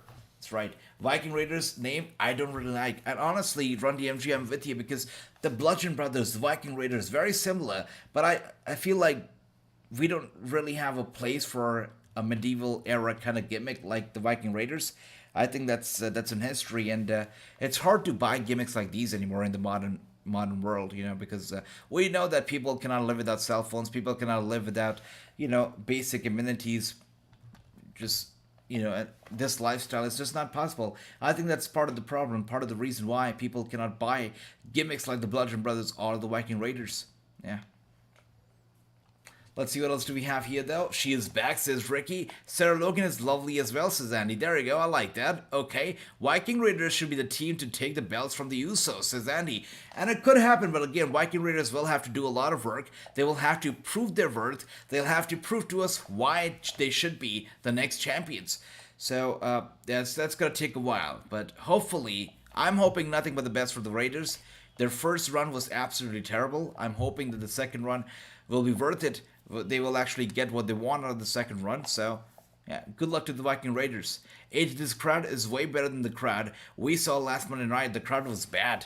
I agree, and yeah, I do agree with that, but one thing's for sure, Monday Night Raw was also a pretty bad show, so I cannot blame the crowd for, not reacting as well, because that show was terrible. And True says Sarah Logan needs a tan and pants. That's so funny. That is so hilarious. By the way, speaking of tan, check out the interview with these guys, the Spectaculars, because they talk about tanning, they talk about borrowing spray tans from Taryn Terrell and more. So check it out, because that interview, just like I said, has a lot of funny stories in it. Anyways, guys, it is time for everybody in the chat right now to lift your finger up, because it's time, it's Bloodline time. It's time for the tribal chief to make his way out along with the Uso brothers, the Roman Reigns making his way out right here, guys. Everybody, fingers up for the tribal chief. Alright, True here is not buying the fact that Sarah Logan is lovely. He says, she's lovely? Sure. And he says, I love the historical business. That's nice, brother. WWE hasn't signed them because WWE will not let them, wait a second, be their shells. Wait a second, Andy. Who are you talking about here? Which team who has WWE not signed yet? Let me know. Not only is Sarah Logan lovely, she's also a little hippie, says Gary. She definitely is. It's good to see them back, and hopefully, whatever they want to achieve, they're able to achieve and they're able to get over. Really hope so. And there we see it. Roman Reigns making his way out with the Bloodline. So many titles right here in this very team. The only guy who really needs another title right now is Solo Sikoa. Yeah. We need one more championship in the Bloodline, and Solo Sikoa should be holding it. Everybody has their phones up, taking pictures. By the way, guys, what do you do with the pictures that you take at events like a WWE event? For me, I'm pretty sure I've taken thousands of pictures every time I've attended a WWE show. But when it's all said and done, I never actually go back to watch the videos, the pictures, and the videos and pictures, they usually get lost in my photo gallery. So what do you do with the pictures and the videos you take at the events? How do you, or where do you store them? Let me know, because I do need some advice with this whole photo or video management, because my photos and videos are a mess. They get lost in my phones and I can never find them. So let me know, what do you do with the photos? And let's see, what else do we have here? Love that, Ricky. Love the fingers up. The Briscoes. Oh my gosh, that's right. The Briscoes. Apparently in 2010, the Briscoes did a WWE tryout. And they were told that they're just not, they don't have the looks to be a WWE superstar. They were told that cosmetically, they wouldn't make sense. They wouldn't appeal to the fans because of how they look, is what they were told by the WWE. They said they love them, they love the talent, but the looks is not something that is well suited for the WWE fans. That is why they were never offered contracts, and that just blows my mind. The Briscoes, good for them that they're not for the WWE, because if they were, they would be super restricted. They're just like you said, they would not be allowed to be themselves, and it would be terrible. I agree, Andy, totally. I used to make fun. I see that, Andy. All right, sweet. The Bloodline cannot be stopped, says Run DMG. That's true. Who can stop them? I don't know. By the way, this last segment is going to be quite long. It's going to be about 14 to 15 minutes long, but I'm all in for it. Okay, all right. It's not, no, I take that back right now. It's not going to be 14, 15 minutes long, because we are going to a commercial right here, right now. And you know how that goes down, guys. Commercial is going to take at least 5 to 6 minutes. We come back from commercial. We're going to get a nice little promo that's going to be 5 minutes long, and that's going to be it. That is going to be it. So, yeah. I was hyped about the last segment, but the fact that we've gone to commercial, it shows that the last segment is going to be rushed, is going to be quick. I don't expect anything crazy to happen, to be honest. Yeah. Oh, by the way, Finn Balor, guys. Anybody has this or one of these? I got this from a game that I purchased. I believe this was WWE 2K16. Yeah, I think it was 2K16. They had a Finn Balor figure, they had a Shinsuke Nakamura painting, and a few other things. Yeah, I think it was 2K16 if I'm not wrong. That's correct. And AJF pizza. Alright, Chua, that's nice. Bon appetit. Enjoy your pizza. Sweet. Good. Alright, still in commercial. We are right now. By the way, speaking of control your narrative, You know, carrying cross was a big part of controlling narrative, or at least a part of controlling narrative. When I did the interview with Carrying Cross, you know, off camera, we did talk about CYN a little bit, and he had something very funny and very interesting to say about CYN.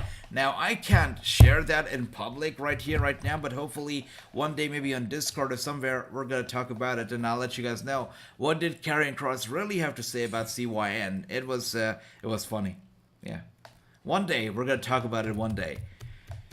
Anyways, once again, we are still on commercial. If you look at the time, we've got about 10 minutes left before the show is going to be over. So far, guys, we've got one more segment left, but how would you rate the show out of 10? How would you rate it so far?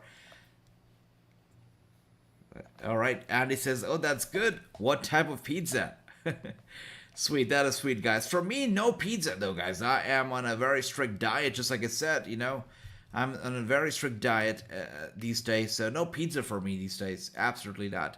And Andrew with a 6, I like that, brother. So far, for me, I'm actually going to give it a 6 as well. I think that makes sense. Tonight's show wasn't too bad, but wasn't the greatest either, right? But they did try, and I give them props for that.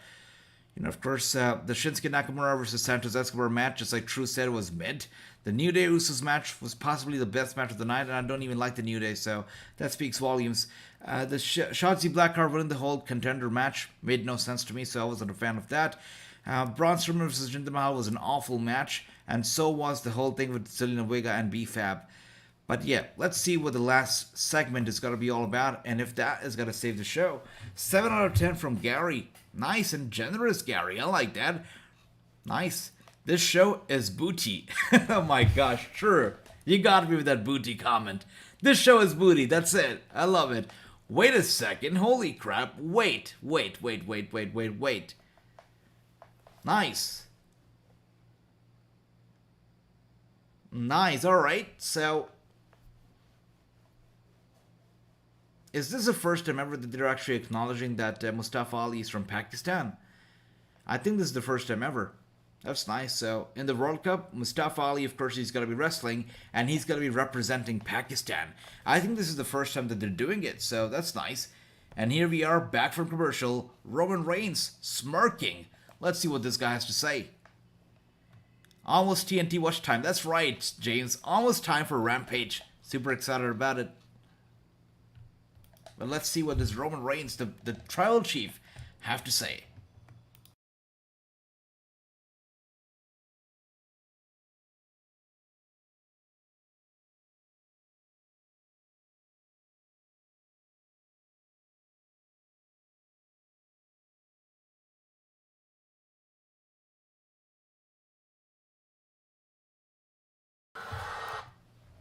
Wait a second.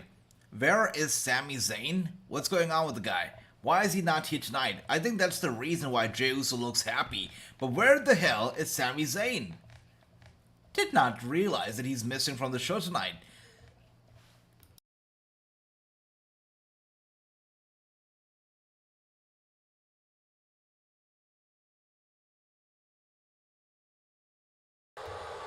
Paul Heyman calling Indianapolis a hellhole is funny. All right, and he says, "I give SmackDown a decent 7. Only cause got to see Shotzi went to sleep." I see, Andy. That is funny. That is hilarious. Andy loved watching Shotzi going to sleep. That is nice.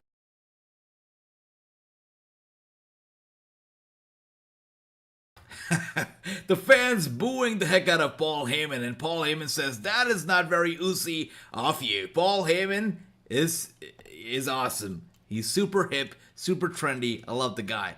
It's better than the flop Raw they put on. The Raw was terrible, Andrew. I totally agree. Raw was absolutely ridiculous. Love it, Ricky. Love the acknowledgement for the tribal chief.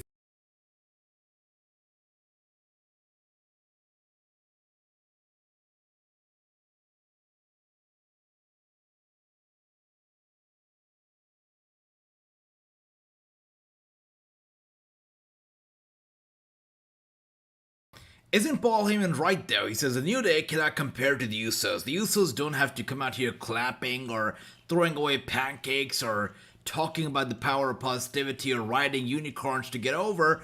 They are over by themselves, by the pure talent that they possess. It's true. It is damn true. First, they'd done that since he lives in Chicago, says Andy. Yeah. And then my nap time 8. The little SmackDown I've seen 4, says James. Alright, you had a good time sleeping. That is sweet. 5-4 report, Sammy never showed up tonight, AJ, says Ricky. Yes, he's not here for some reason. I don't know if Jey Uso is to be blamed for that. But now, jokes apart, he's going to be here next week on SmackDown because he's also in the World Cup tournament.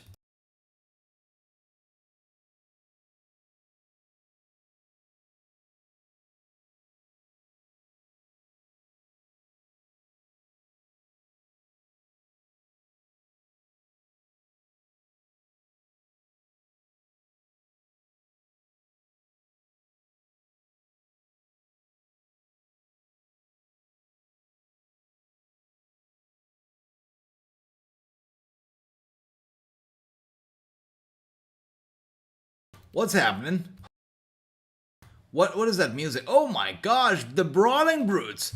Now, did not see this coming. Out of nowhere, the Brawling Brutes are coming out now, and that too without Sheamus. What does this even mean? So the Brawling Brutes now want a shot at the Usos? Is that what it means?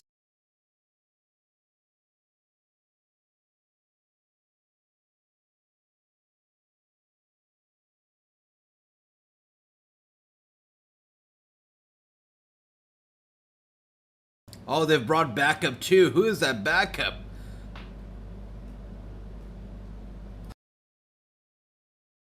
Wow. Nice. Sheamus is back and the guy looks happy. He's a married man after all. Sheamus is back. Good to see him. Who you got winning the FIFA World Cup, AJ, says David. I'm going here with Germany. I'm going with Nautic's team. Germany is it for me.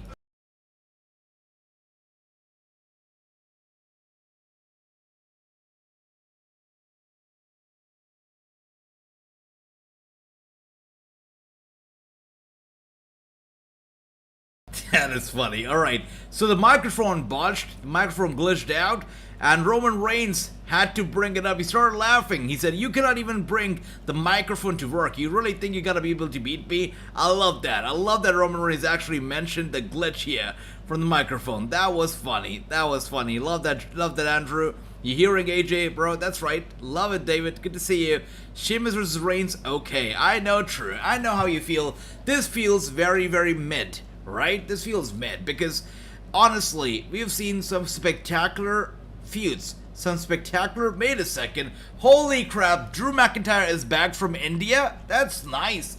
This guy is a busy man, guys, because honestly, until a couple days, or maybe until yesterday, I was looking at pictures of Drew McIntyre, you know, in India, hanging around with the Bollywood stars and whatnot. So, after Saudi Arabia, he flew directly into India. He shot a few films or a few songs and music videos in India, and then he flew back to the US, and now he's here on SmackDown. Drew McIntyre is a busy man for sure. That's right, look at that. Roman Reigns here now going after Drew McIntyre, but Sheamus is not too happy. There you go, he grabs Roman now with those elbow strikes to Roman Reigns. This is crazy. Wow. I like that. Wait a second, Roman Reigns is on fire right now.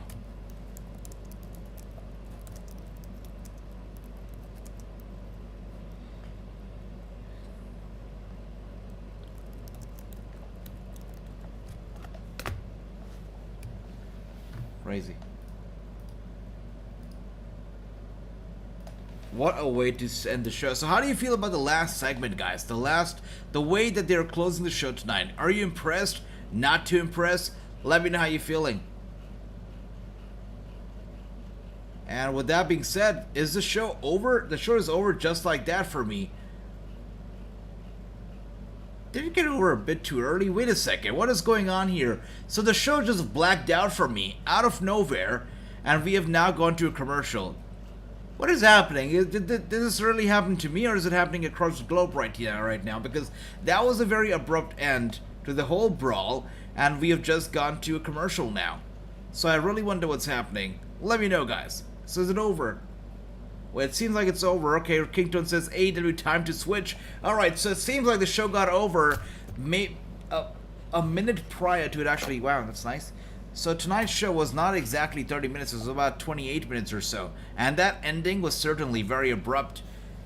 Love that, David. And let's see where there's War Games matchup. That's right, that's gonna be a War Games match right here. It's gonna be Drew, Sheamus, the Brawling Brutes versus the Bloodline. That's War Games right there. Just like Drew said early on, tonight we might get to see what the War Games match is gonna be all about, and this is it. Just like Gary said, it's most likely gonna be Drew McIntyre, Sheamus, Ridge Holland, Butch versus Roman Reigns, Solo Sikoa, the Usos. 4 versus 4 War Games. It's most likely gonna be at Gary. That makes a lot of sense. Andrew says, I dropped the rating to a 5. A brawl is cool, says Drew. Reigns versus Sheamus versus McIntyre is a banger. Would be a banger Run DMG indeed, but what we're gonna be getting is the War Games. That's right, David says whack. Okay, alright. 7 out of 10 from Gary. 6 out of 10 says Chua. That's right, they did not do the Rey Mysterio interview. They missed that out. They had to get it out there. But instead, we got a Ricochet interview, so that's that. 6 out of 10 from Chua as well. Alright, Run DMG almost timed. That's right. 1 minute left. It's over. That's right. It got over a bit too early tonight. That's alright. Should have stayed up, sleep, and just now wake up. That's alright, James. That's okay. We got to talk a little bit, so that's alright. War Games is what is gonna be it. That's correct. I thought it was a 3-way title match. That's right. I thought so too, Run DMG. But War Games makes a lot of sense because on both the sides, you got 4 men each, so it makes sense. 4 versus 4 War Games. Yeah, connect the dots. It's gotta be. Oh wait a second. So True says War Games is 5-on-5. So if 5-on-5, then if it's 5-on-5, Survivor Series as well, then we'll need one person, joining the team on each side. So who would that one person be? That's another question. Well, let's see. But I think War Games definitely makes sense. So if it's going to be a 5 versus 5 match, there's got to be one person joining, the team on either side. So let's see. Let's see. And that's right, Ricky. Thank you for that. It is time to change the background because now we're going 3, 2, 1. We're going to Rampage. That's right. It's time for Rampage. Here we are, and we're going to be watching AEW now. That's correct. Since SmackDown is over, I'll catch you tomorrow night for NWA Hard Times. Alright, my brother Andy, you have a good night, sleep well, and take care. Always lovely to have you here. The War Games match should be a banger though. Without a doubt, Gary. Without a doubt, Ron DMG. It's going to be great. Okay, time for Rampage. Let's get into it. Once again, they need to start airing this show in India. They need to do it. It's high time. I hate the fact that I have to get on a streaming website to watch this show. Absolutely despise it. Let's see, maybe because the late local news for Fox Station. Maybe, possibly, David, you're right. Sami. Oh, that's right, Andrew. Thanks for solving that puzzle out for me. Sami Zayn is still around, and he will be the 5th guy for the Bloodline. But as far as Drew McIntyre is concerned, and, those guys are concerned, we'll need one more person for that team. I'm sure they're going to find somebody out. They'll definitely find somebody out. Drew McIntyre. I would pop hard if it turns out to be somebody like Heath Slater, a good friend of Drew, right? That'd be nice, but of course that's not going to be happening. But we'll see. We shall see. And that's right, Kingtones. AJ jumps like Mario. I am literally Mario, brother. That's it. And jacket change. Nothing. Don't make me change my jacket. That's going to be too brutal. I like the Rampage set, says Run DMG. Thank you for that, brother. Love that. And that's right, Andy, we'll see you tomorrow. Dino Kane. Yeah. The Luchasaurus, Dino Kane. Actually, I like the name Dino Kane a lot better than Luchasaurus. Great.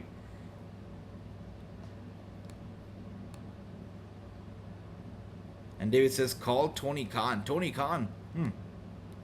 I don't have his phone number, David. And that's right, Kingtones, 25 likes indeed. Love that. Here's the story I'm tired of. I know. I get it. I'm a little bit tired of the whole Jungle Boy, Christian Cage, Dino Kane thing as well as, because it's been going on for a bit. First they were best friends, then they turned out to be not so good friends, then they became best friends again, and then again they were not so good friends, so yeah, I'm getting a little tired of it again as well. But the one thing that I'm not tired of is the matches that they put on last week, just like we saw right here. They went through the table in a tremendous spot. When they go at it, when they start fighting each other, it's a banger of a match that they put on every single time. But the story is getting repetitive, it's getting a little bit stretched out, and a little bit boring. That's true. They're out here throwing around challenges challenge for you, Jack. Why don't you actually become a challenge? Because in case you're forgetting, I squashed you. I beat you in less than 10 seconds at All Out. And then my right hand of destruction, Luchasaurus, pinned you in the middle of this ring in my hometown of Toronto. We were done with you, Jack. We were moving on to championships and gold. In our first chance at a championship, which Luchasaurus was dominating, by the way, you decided to stick your nose in and cost us that match.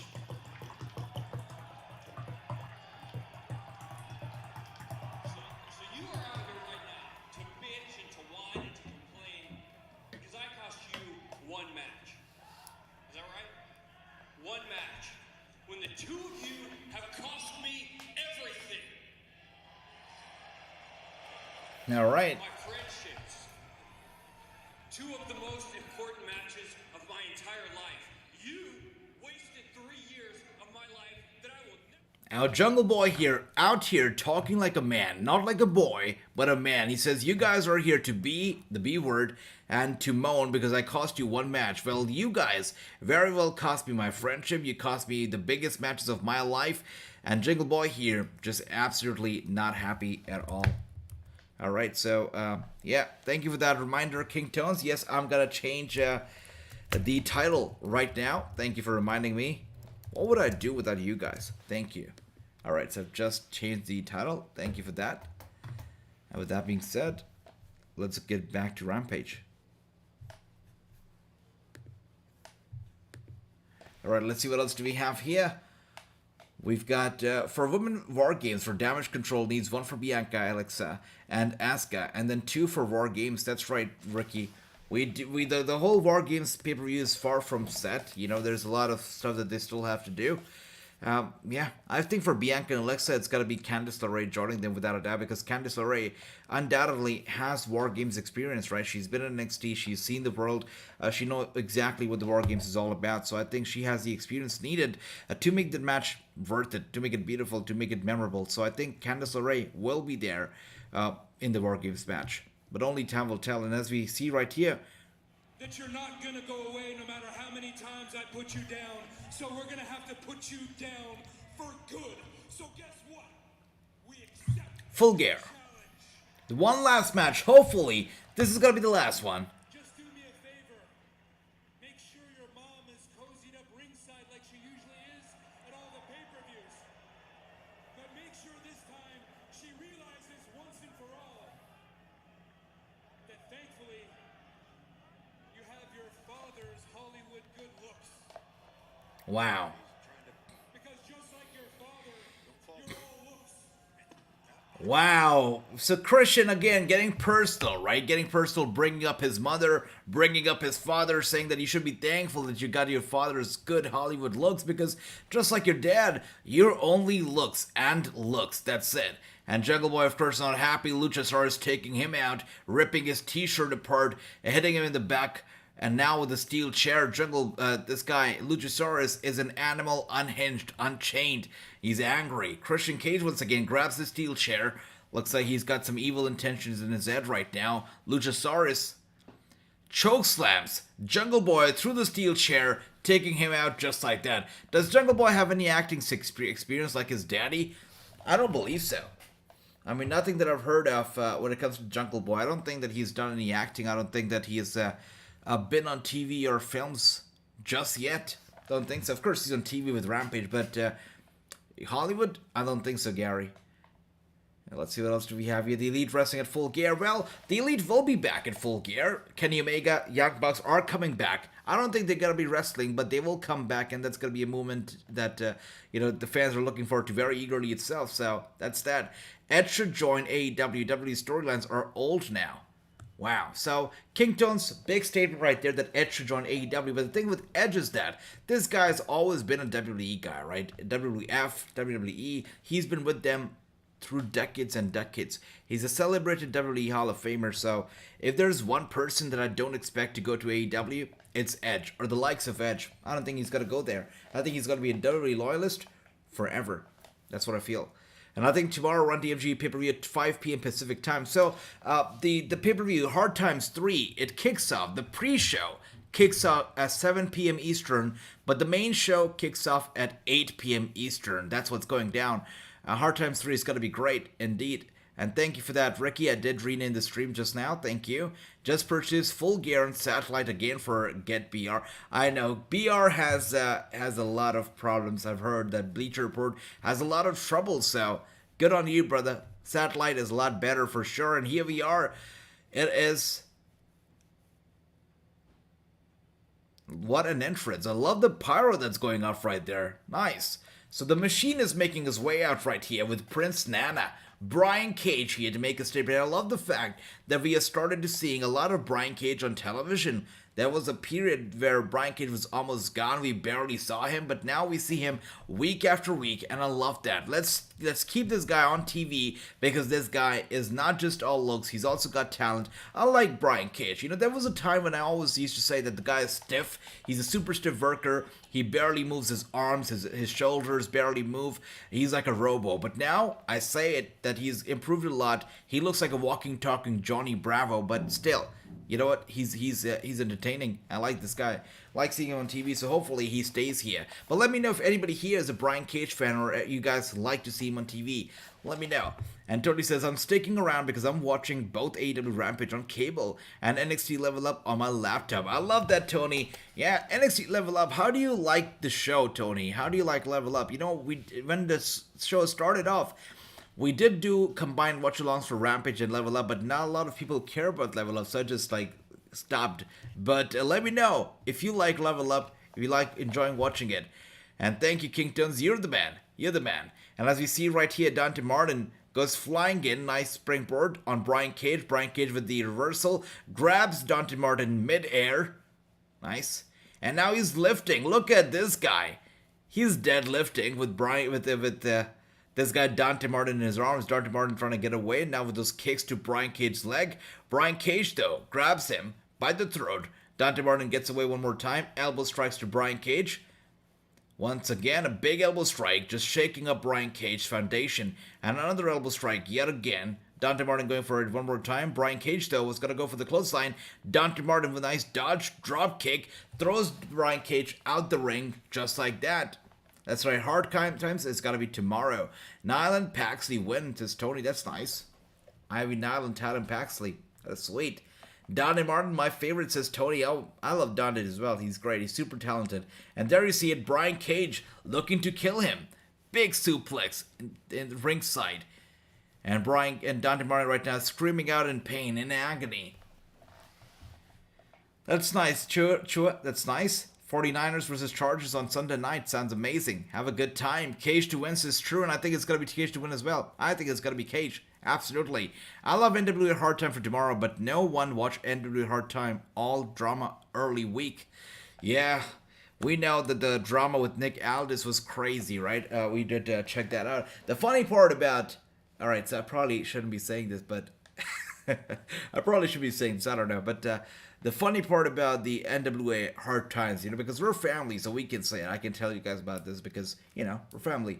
So, NWA, I did the interview, right? And I asked the guys about Nick Aldis, and they gave me an answer, right? It was not any controversial answer or something, but they gave me a little bit of an answer. They mostly said that, they don't have a clue of what's going on. They've just read about it online, but they did give me a little bit of an answer, right?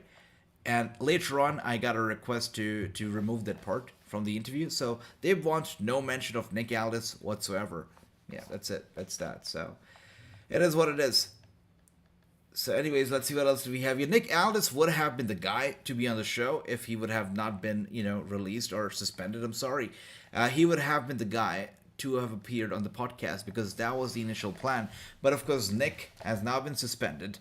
So they're keeping him away from all the media, everything like that. So he's not going to be in the show anytime soon, but hopefully in the future we can have Nick Aldis right here. Anyways, let's see. Martin Lucky, he got caught blue. That's right. Sky Blue. It's amazing. And I used to like Cage and Impact, but he has not evolved. He's the same Cage from Impact. Same moveset, set over and over again. I get that, Andrew. I do get it. There was a time when I felt like Brian Cage is super stiff, boring to watch, very repetitive. But maybe it's just me that, the fact that we haven't seen Brian Cage in a while in AEW, that now that I see him, I'm happy to see him and I'm happy to see him performing. Maybe a few weeks later, I'll just have the same opinion as you one more time, and I'll feel like this guy's just so repetitive, so predictable. Yeah, let's see. But right now, so far, I'm enjoying watching him. I missed him on AEW television, and I feel like he's the muscle that AEW needs right now. They need guys like him. They need big men like Brian Cage, and I feel like he adds some value to the show. Yeah, that's what I feel. But I agree with you. He can get repetitive with his moves, without a doubt. And yeah, let's see. Hard Times, an appropriate name for NWA. That's right. Dusty Rhodes, 37? Did this happen in 1985? October 29th, if I'm not wrong, I think it was 29th of October, 1985, when Dusty Rhodes cut the very legendary and very cherished promo, the Hard Times promo, where he talked about hard times. What do you know about hard times? And Dusty Rhodes told us all about the hard times. Crazy. 37 years. It's been 37 years. Yeah. And of course, the NWA Hard Times pay-per-view happening based on that promo. It's incredible. Anyways, let's see what else do we have here. Brian Christopher Button is from Chico, California. That's nice. Jacob Fatu is in NWA now. Jacob Fatu is in MLW. Yeah. And he signed, one thing that people do not know about Jacob Fatu is that he is signed to a very exclusive contract. A very exclusive contract, which is actually a very old school contract. A contract like you don't see anymore in wrestling at all. You don't see a contract like this. I cannot go into the details of the contract because, I've been asked not to share the details, but I can tell you something about Jacob Fatu. He is signed to a very interesting contract. One that you don't hear about anymore in wrestling, but he is signed to it. Probably the only guy to be signed to such a contract. One day, hopefully, I can tell you guys all about it, but so far, I have been asked not to. So, one day, hopefully. Does Impact Wrestling have a pay-per-view this month? Yes, they did. They have the Overdrive pay-per-view that's going to take place next week, November 18th, if I'm not wrong. So that's what's going to be happening. And here we are. Dante Martin goes for the cover. It's a 1, it's a 2, and he kicks out just like that. And Run DMD says, free Aldis. Well, Aldis is logged in until at least March. So that's that. Is his Nick Aldis? I'm sorry, not March. Well, actually, yeah, about March. That's right.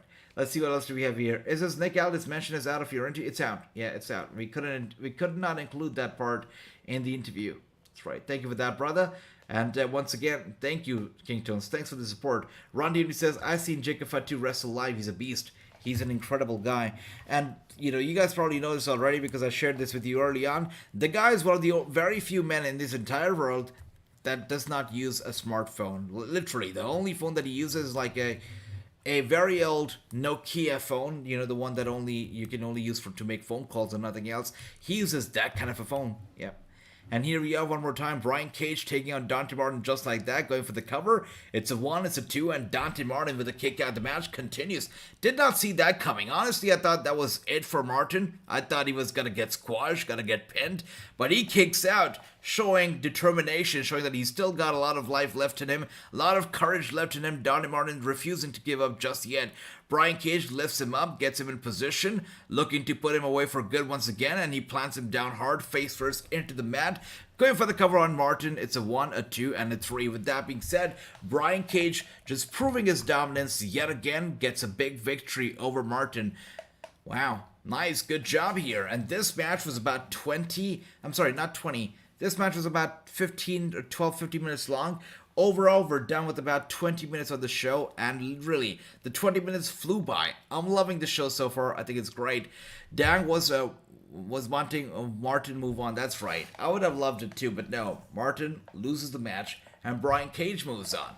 Jacob Fatu better than Solo right now. Without a doubt, Jacob Fatu is a monster, and I feel like the only reason why Fatu is not here with the Bloodline is because he would take the spotlight away from Roman Reigns. He's that good. He's big, he's dominant, and him being in the Bloodline would be him taking away the spotlight from Roman Reigns without a question, without a doubt. And I feel, honestly, guys, I feel that when Roman Reigns loses to The Rock at WrestleMania, it's got to be Jacob Fatu who will really show up after Mania and will try to try to destroy Roman Reigns. You know, much like how Rock versus Cena took place and Cena lost to The Rock.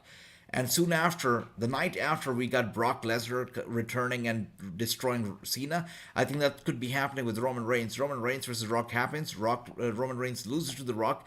The next night, Jacob Fatu shows up and he destroys Roman Reigns. I think that could happen. Yeah. Once again, Excalibur here telling us all about DraftKings. But guys, no matter what Excalibur says, don't install DraftKings on your phone.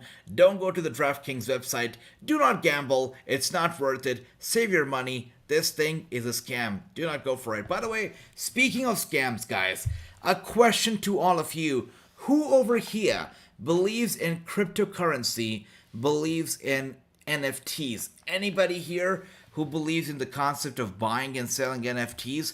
Give me a hell yeah. Give me a raise of hands. Let me know about it, and I'll tell you a little story that actually connects NFTs and wrestling. Let me know if you believe in NFTs, cryptocurrency, and I'll share that story with you. Jacob Fatu would be great for NJPW, says Run DMG. I agree. Yeah, absolutely would be great. Also, Jacob Fatu, by the way, is the current PCW Ultra World Champion. That's right. And we got Kingtone says, "How about a fan duel?" What do you mean by fan duel, Kingtones? Please let me know about that. What is your idea? Sounds interesting. And Ricky says, "It's trash. You lost money too fast." AJ says, "Ricky, Elon Musk likes crypto and Twitter. You know it. Elon Musk literally bought Twitter for $44 billion, and he's looking to charge people $8, for the verification tick. I don't get it. If everybody's verified on Twitter, nobody's verified really. So it's weird. It's weird. Anyways, let's see. Ricky loved that. All right. If you know what you're doing with them, it's fine. Says true. It's true. If you know what you're doing, you can actually make a lot of money. That is true. At least with cryptocurrency. NFT not for me, says Run DMG. My brother Andrew says, "I have some crypto." That's nice. That's smart.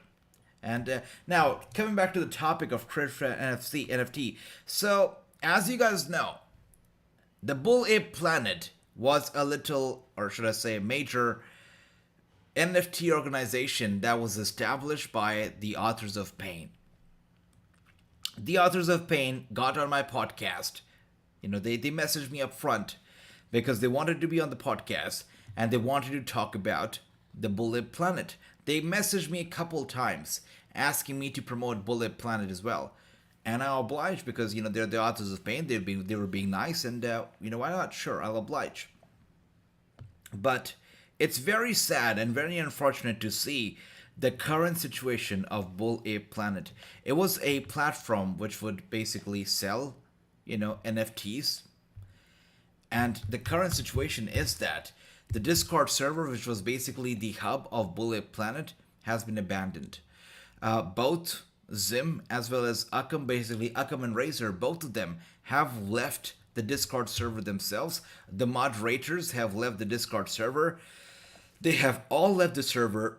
The Bull Ape Planet whole thing seems like it's come crashing down. It has been abandoned. It's history. And the people who invested into it, the people who were a part of the Discord server, they have been left in the dark. They've got no idea what's going on. All they know is that it's an abandoned project, which has been abandoned, which has been canceled without any information, no knowledge, none of that stuff. And I feel like this is bad as it gets, because you literally, we're talking about real money here. Some of these guys actually put in real money to buy your NFTs, and then you just disappear. It's really very sad. It's sad. Yeah. And let's see what else do we have here. Can he interview Jacob Fatu if he's on PCW World for absolutely Kingtones? Yeah. Yeah, definitely we can. And Jacob Fatu, I believe that we had a choice this time. Jacob Fatu. Well, Jacob Fatu was not really a big choice because we wanted Jacob Fatu. PCW Ultra said, you know what, you have Jacob Fatu. But then we realized that they kept Jacob Fatu a surprise for this show where he actually won the World Championship. He was supposed to win it. I knew it. But of course, they wanted to keep it a surprise from the fans. They did not want anybody to know that he was going to be on the show, let alone challenge Alexander Hammerstone for the World Championship. So, of course, we couldn't interview him then, but, maybe for the January show, we could have Jacob Fatu on the show and interview him. Sure, we could do that. Let's see what else do we have here. Luchasaurus used to be a WWE show since 2012 and 2014. Really? Luchasaurus used to be in the WWE. In what capacity, Chua? And David says, it's a waste of time. I'm not a fan of NFTs. I get that, brother. Absolutely do. And, you know, people have tried. People have failed. My brother, my friend JTG also came up with his own NFTs, Crime Time NFTs. Was super thrilled, excited about it. I know it was a big flop as well. So NFTs, not everybody's cup of tea. Selling, buying, it's not for everybody. And FanDuel is a competitor of DraftKings, I see. What is NFT? It's a non-fungible token. It's basically a virtual currency, or should I say a virtual possession that you can buy, such like an image, right? Like an image, right? Like if you take a screenshot of me right now, this could be an NFT for you if you buy it, let's say on a website, right? If you buy it, it's an NFT for you. Anybody can screenshot it, anybody can save it, but that would be illegal because you would have purchased it and purchased the rights to it. But nobody cares, and that's why NFT has, is a slippery slope. It's basically an image or a video file that you can download of anything, and it's an NFT. It makes no sense, but it is what it is. That's right. Thank you for that, Andrew. Thanks for the full form of NFT. You're awesome. Yeah, thank you, King Jones. And here we are, Rush making his way out. Nice. El Toro Blanco. Rush making his way out here. By the way, guys, been loving the show tonight. You know, SmackDown was not the greatest show. The second hour was terrible, but still, I had a great time. And Rampage, like always, it's a treat. And we're already done with the first 30 minutes of the show, which means we're done with 50% of the show, and I'm loving it. So I have to thank all of you guys for being here and for making this watch-along truly enjoyable and fun. So thank you once again for spending your time with me, your precious time with me, and just making this whole thing so much fun. Thank you. And here we are, Rush already in the ring, and following Rush is Bandido. It's gonna be a good match for sure. Can we do more PCW Ultra stuff, matches or stuff? Yeah, we're gonna do more PCW Ultra stuff for sure. I'm gonna reach out to them. You know, I was literally on the phone with them for an hour last night. But I'll talk to them again tomorrow, and let's see if we can come up with something. Sure. And here we are. Rush right now grabs Bandido by the back of his head and just tosses him to the barricade over and over and over again. Rush did not even let Bandido complete his entrance before he starts brutally assaulting him, just tossing him to the barricade. All four corners of the ring. Bandido in a tough spot right now. Very tough spot. Newly signed Bandido. That's right, Andrew. The dream assignee for Tony Khan is here.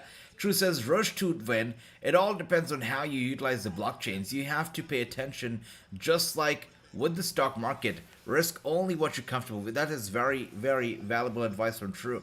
It is much like the stock market. And even though people say that, hey, you know what, it's not like the stock market, it's worlds apart. At the end of the day, it is much like stock market. You should know what you're investing in. That's super important. I've seen people, I've heard of people, people that I know through mutual friends or whatnot, who have actually made a lot of money off crypto. Not NFT, but at least crypto. NFT is tricky.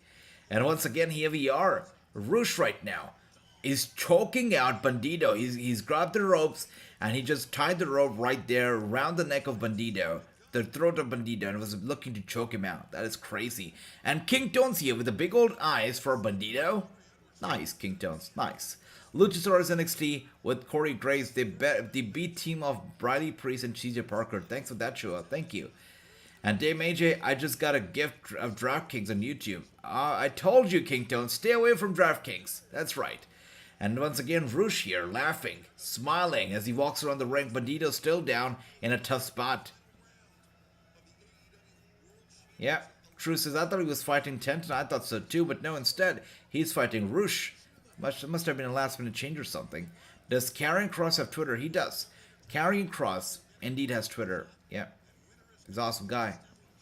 And once again, as you see here, Rush going after Bandido, still in control, still dominating this match.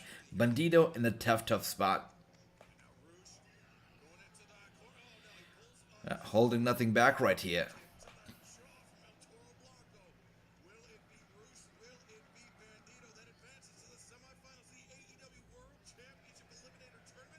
Nice. Alright, we're going to picture-in-picture now. Is that a Christmas movie commercial? You know, if you start getting these Christmas movie commercials, it is indeed time for Christmas. December 25, I guess right around the corner right here. Alright, let's see what else do we have here. AEW is refreshing than SmackDown. I say it all the time, you know, AEW is the dessert that you really, really need after the main course that is SmackDown. It is really much needed sometimes. It always leaves a sweet taste in your mouth, or at least most of the times it does. So it's always nice to have AEW after SmackDown. And let's see what else do we have here. It's pronounced Roosh, not Rush. That's right. I get confused, you know, because this guy is called Roosh. Then the guy that I interviewed today, Rush Freeman, he's called Rush. I accidentally called him Roosh, and this guy I'm calling him Rush now, but that's right, Roosh. Thank you once again for the reminder, my brother Gary. And let's see, Randy says, don't bet on the Raiders, King Tones. That's right. Do not do that. Do not go for DraftKings. I'm telling you that right now. I'm a Cold Cabana guy, says King Tones. All right, that's nice. Ricky with the big old eyes, I believe, for Roosh. That's nice. Sweet. Rampage is making me sleepy, says Ricky. There you go. Ricky being honest here. He says Rampage is making him feel sleepy. Wow. Randy says King's gonna get you money. King Tones, you've gotta trust me. Stay away from DraftKings. Really. Stay away. You don't have to bet on anything. And here we are one more time. Roosh still in control. Bandido in that corner. Not doing too well. Roosh taking him out one more time. Bandido with a reversal goes for a high-risk maneuver on the top turnbuckle. Flying down on Roosh right there. Bandido finally has his moment. Hurricanrana right there to Roosh. He rolls out the ring. Bandido still not looking to put an end to his momentum. Goes diving down on Roosh, taking him out. Now down to the ringside. Roosh is down here with Bandido. Grabs him by the hair. Kick to the shoulder. Bandido is on a roll. Nice.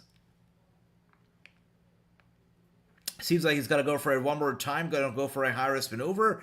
And he goes flying down on Roosh yet again. Roosh is paying a price for all of his sins. AJ Karrion Kross is going to fight against Matt Cross, MLW. 11-7. Really, that's going to be happening. That's nice. Sweet. And Run, I think, turning corner, Run DMG. I don't believe Monk. Okay. Right. AJ, what rhythms with Rusev, AJ? You want AJ to tell you what's happening, Kingdom? I'm super confused right now with that comment. What rhythms with Rusev? I see. All right. With that being said, once again, we are now on a full-on commercial. No longer picture-in-picture, but instead a full-on commercial. Andrew says, I got lucky in both Crypto and DraftKings. I won a 6-team parlay for a couple thousand and got lucky with an adventure in Crypto, and it did well. That's awesome, Andrew. That is awesome. Congratulations. I love that. Love to hear success stories like those, you know? That's awesome. Maybe you should teach me a few things about Crypto, Andrew. Help me make some money off the crypto market as well. I like that. Gary says, I've been binge watching X-Men all day now. I'm going to watch Iron Man. Nice.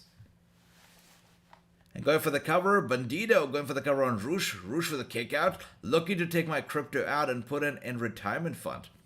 Nice, Andrew. Great. Future planning. I love that. Ricky, my GF Raider fan, cannot say shit. Ricky, don't worry about me, says King Jones. Alright. And once again, Bandido.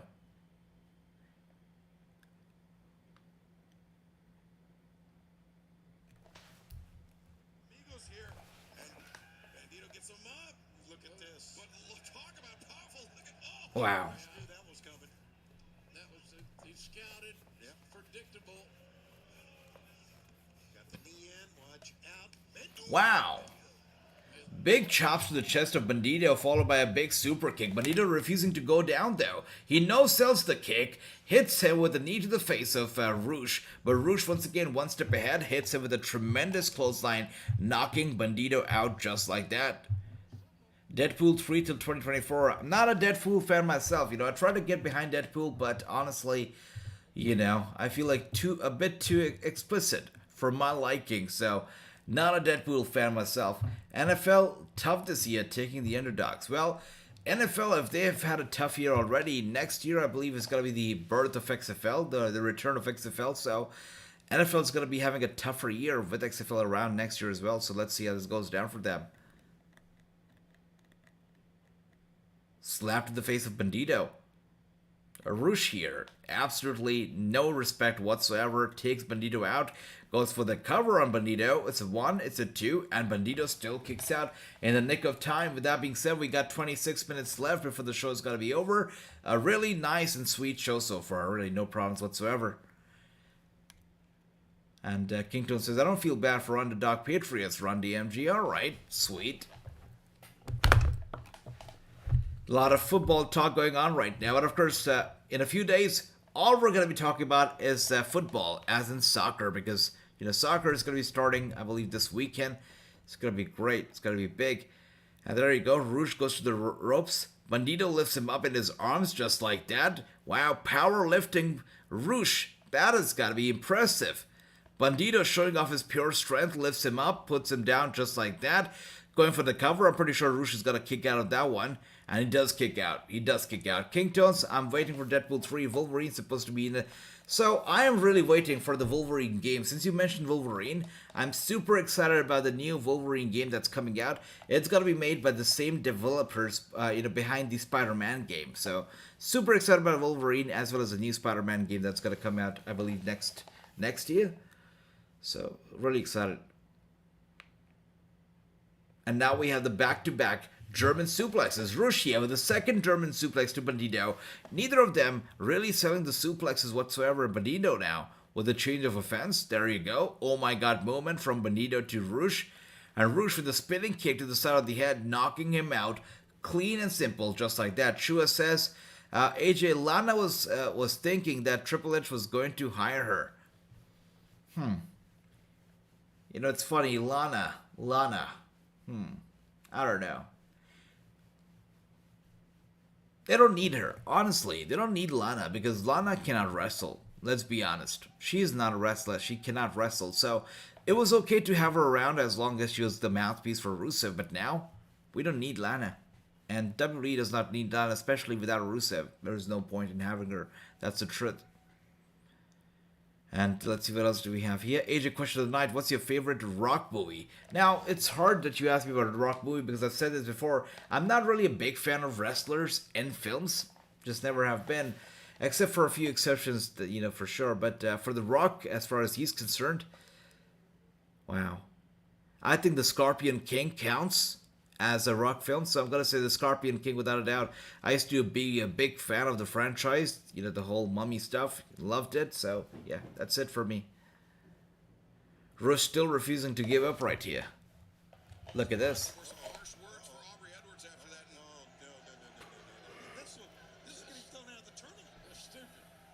He's got a steel chair in hand. He's looking to do some damage. Of course, if he beats Bandido up with a steel chair, that's going to be the grounds for DQ. The referee making it clear to him, do not do that. Of course, he's just causing a distraction so that his subordinate can take out Bandido just like that. But Dark Order is not going to stay in the back and watch all of this go down. Wow. Johnny coming out now. Taking out Rush's subordinate just like that.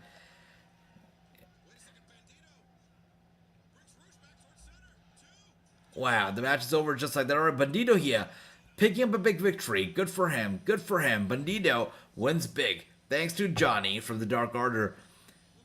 Nice. And Andrew says, I'm not a fan of Cousins. Never have been. I get that, brother. Absolutely. Nice.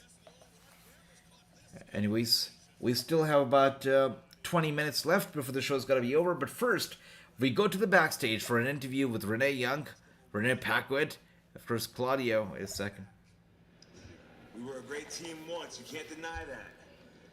You're an incredible wrestler, but you're an even better sports entertainer, right? Maybe you should think about sports entertaining again. No. Don't answer now. Just think about it. I like this hat. Renee Young basically barely got to speak up. Also, no microphone in hand is interesting. AJ, what's your favorite movie of all time? You know what, guys? This is gonna sound super cringe, but I'll have to say either the first ever Spider-Man or Titanic. I know the Titanic part probably sounds super cringe, but That's like the first film that I actually remember watching in my childhood. I loved the Titanic, so we'll have to give it that to Titanic. Yeah. Well, let me know, guys, what is your favorite film? The self-proclaimed TBS champion Nyla Rose is now making her way out with the one and only Vicky Guerrero. And Marina Shafir as well. Nice.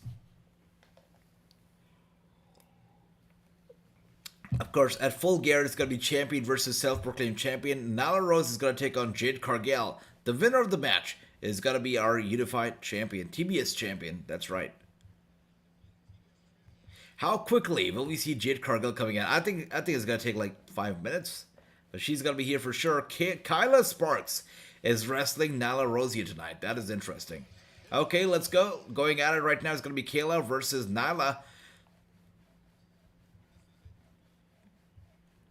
Let's go. Let's get this going. And they'll lock it up just like that. Actually, no. A kick to the midsection. Kyla goes down. And Nyla once again with their knee strike to the face. And a boot to the chest. Kyla is in trouble. She goes down hard. Nyla Rose just mocking her. Just taking shot after shot at Kyla just like that. Nyla Rose is in a roll right now. I like that. Godfather is Gary's favorite film. That is sweet. John Cena's Suicide Squad is okay, says King Toads. Rush Hour? Oh yeah, Rush Hour is awesome. Great film. AG had watched Rush Hour. The movie is my favorite now. Rush Hour films are indeed incredible. By the way, guys, question to everybody. How many of you have watched this film, Diary of a Wimpy Kid? Anybody here has watched that film, Diary of a Wimpy Kid? Let me know if you have, because I read something absolutely crazy about the film recently. And here we are, just like Gary said, how long until Jade Cargill comes out? And she comes out here just like that. Just like Andrew said that. Jade Cargill is indeed here, Andrew. You were right.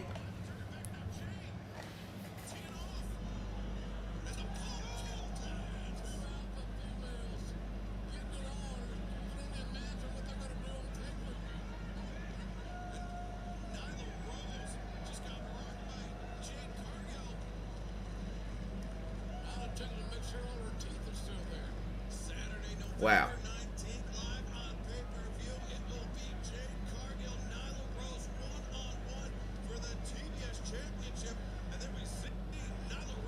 Of course, the staff, the crew, all these people come in here, separating Jade Cargill and Nyla Rose because they don't want them to fight just days before Full Gear and possibly cost us the match.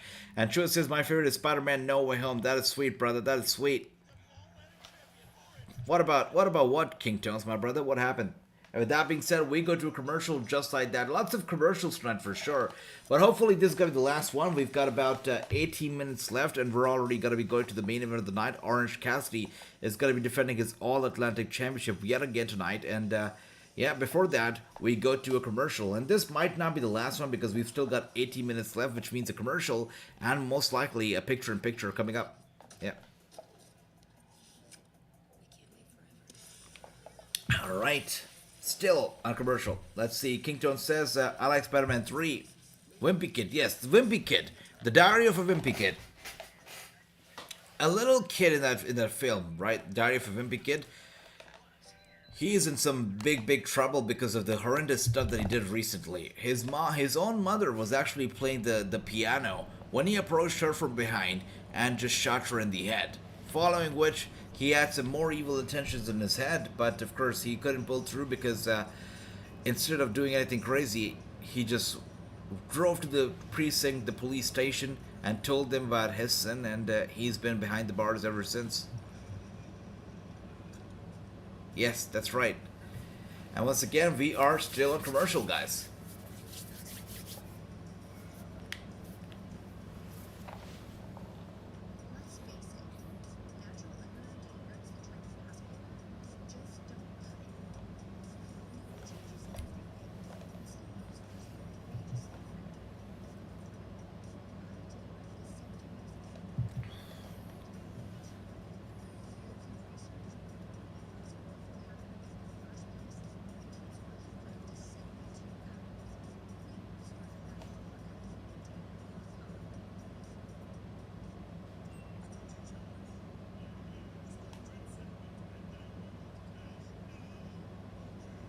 Oh dear, King Tones. You know, I'm a big fan of Harry Potter. Have always been. In a Gryffindor, Slytherin, Hufflepuff, Ravenclaw. Love Harry Potter so much. Love it. AJ, have you watched 8 Miles Morales? It's a good film. I haven't. No, I haven't watched any of the. I did sit down to watch one of the Spider-Man animated films, but apart from that, I haven't really watched any animated film for Spider-Man. I just haven't. But I think I should check them out because I've heard great things, especially about Miles Morales. Rakinton says, I love 8 Mile. That's nice. My friend said it's cheap rap. I'll have to. Wait a second. Are you talking about the song? Are you talking about the song? Okay. If you're talking about the song, I've listened to all the songs, about Spider-Man, but, not the film. Not the film. The song that came out with Will Smith's son, what's his name? Jake Smith, I think. The song that Jade Smith, that's right, J with a D, Jade Smith. That song that he came out with, for Spider-Man Miles Morales was incredible. What a lovely song. And music video as well. I love the song.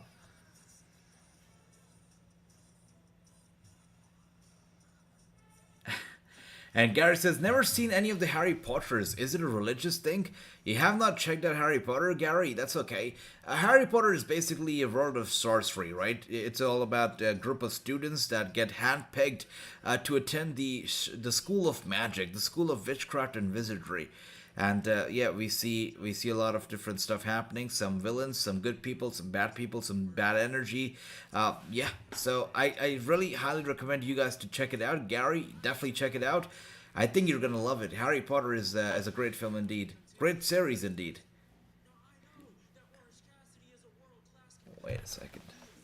Definitely not. Some cons playing dinky ass like Danhos. Now rip your teeth out.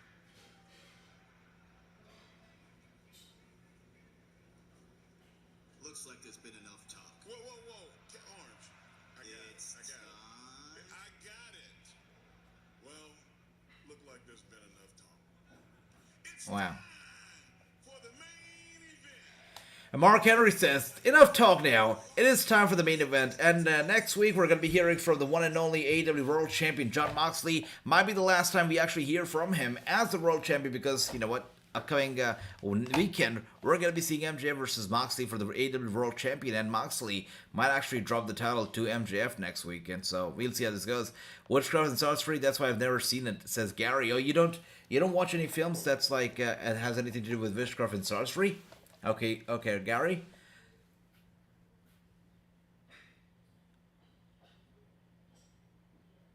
Wow. We're gonna see a new music video from The Acclaimed next week, most likely about scissoring. That sounds interesting. Okay, looking forward to it indeed. It is Sammy Guevara, is trained by Booker T. Good for the guy, right? Good for the guy. Alright, so let's see.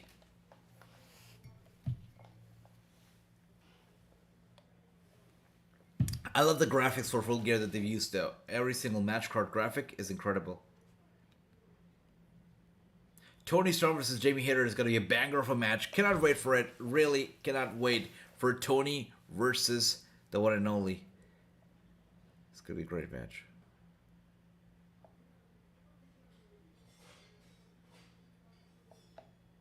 Wow. I see Garrett says, I used to live in the land of darkness. I don't anymore. So that's great. Life should be all about happiness, positivity, brightness, not darkness. I respect that, Gary. Sure. Anyways, it's time for the main event, and Justin Roberts is here to let us know exactly why.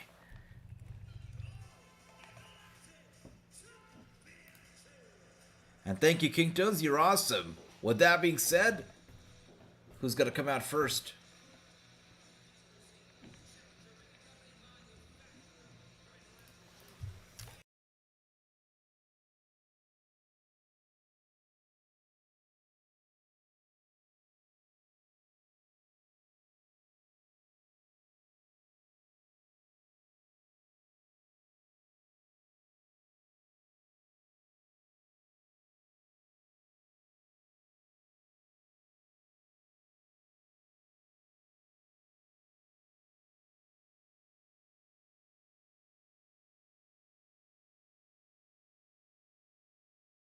Alright, nice. So he comes out here. The fans don't really pop, they don't really care. But as soon as they hear the music of Orange Cassidy hit, the music of Orange Cassidy play, everybody starts popping. That is the appeal that Orange Cassidy has, right? That's the love that the fans have for Cassidy. With that being said, the show almost over now. We are just 10 minutes left on the clock, so 10 minutes more and the show's gonna be over. So these guys will have to hurry it up because we don't have a lot of time left before the show's gonna be it.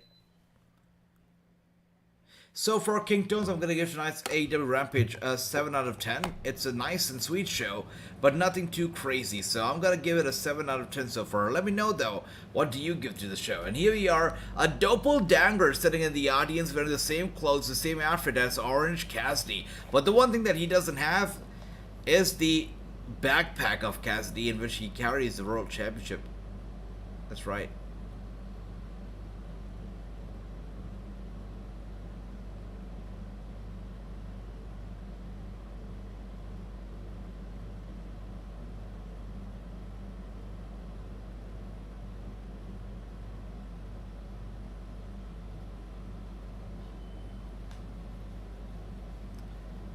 Alright, so Kington says it's a C plus so far. So far Kington's gives the show a C plus rating.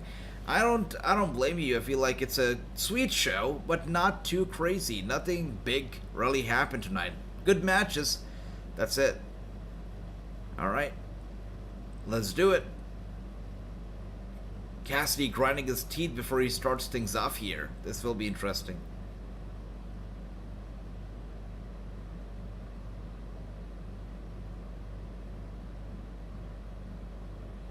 Alright, let's see how this goes down.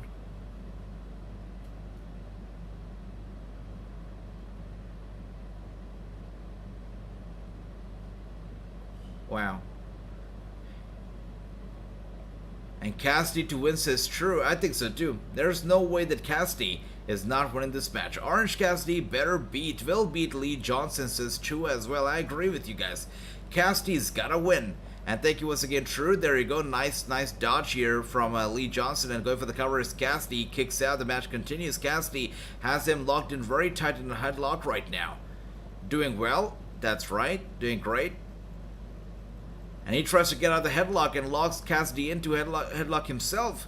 Cassidy with a nice dodge reversal. Goes flying down, jumping, and a shoulder tackle takes Cassidy down just like that. Once again, he grabs the arm of Lee Johnson, tosses him here and there, and Lee Johnson now one step ahead. That's correct. And Cassidy, with the hands in the pockets, the most iconic move in all of sports entertainment. Once again, Cassidy is back at it, now with those kicks to Lee Johnson. Of course, those kicks do next to nothing to Johnson, but what they do is they cost him a lot of confidence and motivation, right? And drop kick to Cassidy. He goes down hard. The match continues.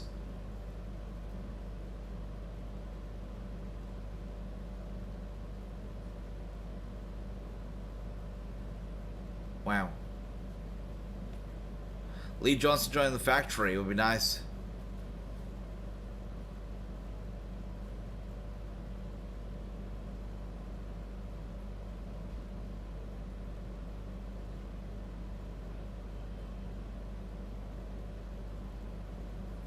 There's old chaos right now ringside. The best friends, QT Marshall, everybody just arguing ringside. I think they're all going to be rejected from the place. But anyways, taking advantage of the distraction, the guy throws Orange Cassidy over the barricade and into the fans right here. Cassidy is literally lying in the feet of the fans. He's in a tough spot right now. With that being said, we go to yet another commercial. Literally, we got like 5 to 7 minutes left before the show's going to be over. But they had to give us yet one more commercial. Yeah, right. Nice. Nice.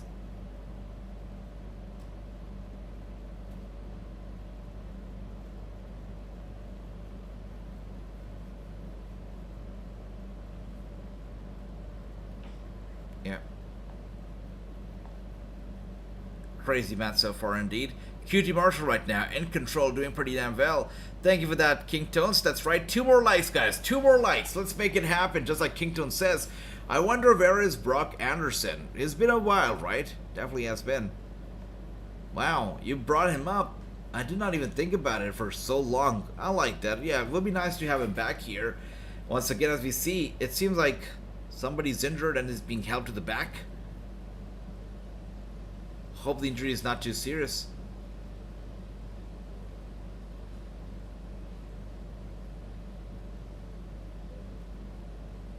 Wow.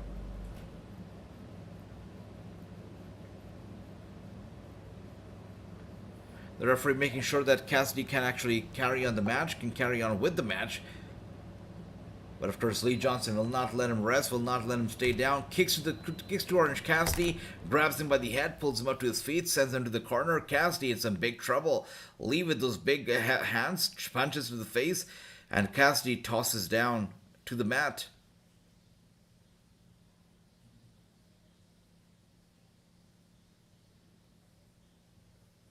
Wow.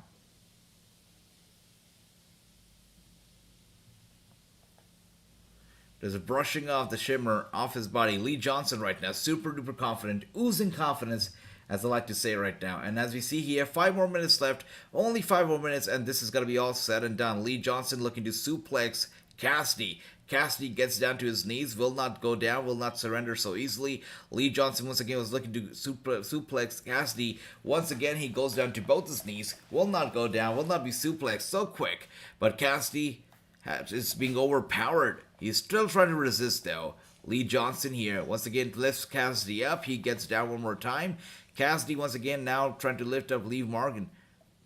Lee Johnson, with that being said, Johnson just suplexes Cassidy, gets him down real quick. Thank you, Kingtons. Really appreciate that. Thank you.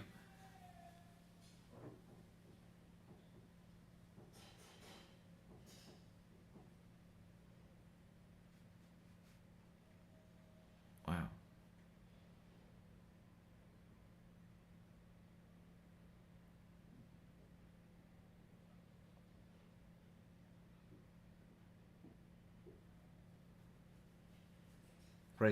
Crazy, guys. Alright, so we're now in the final few minutes.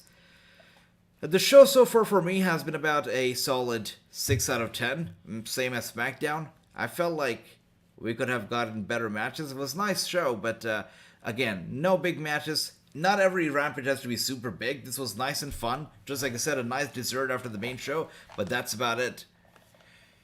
So right now we got Lee versus Orange Cassidy going on right now. This is for the All-Atlantic Championship, just like we saw last Wednesday. This Wednesday, Cassidy just very casually accepted yet another challenge, and that's why we're getting this title defense right here, right now. There is no way that Cassidy will be losing this match or dropping his title, so it's a bit too predictable. And thank you, Ricky. I'll drink some more water for sure. Thank you.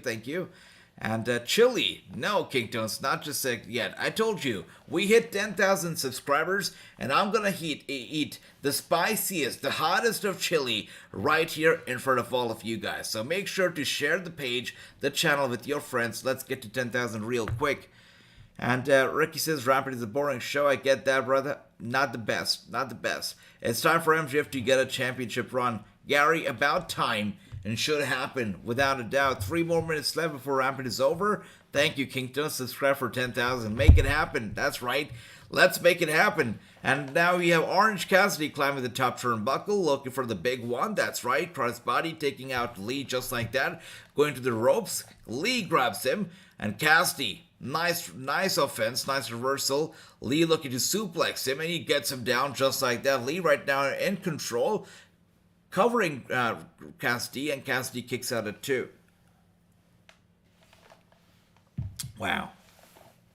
And of course, AEW's Fight Forever game already has won the best sports game of the year, which is quite interesting. But yeah, best new game sports game, I believe. So good for them.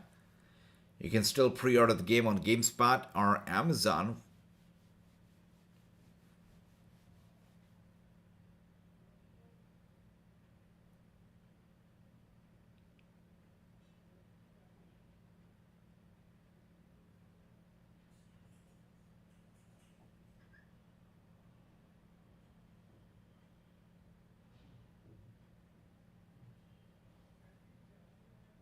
Wow. It's got to be over. Big DDT from Orange to Lee, and Lee is dazed. He's dizzy. He's in trouble. So he's wrestling Lee Johnson right now, brother. We should done Level Up. Maybe from next week, we probably should do Level Up with Rampage as well, brother. And here we are, Orange Cassidy looking to put this away. Was going to go for a Superman punch, leave the reversal, goes for the roll-up cover on Orange. He gets his feet up on the ropes, but Orange Cassidy still kicks out.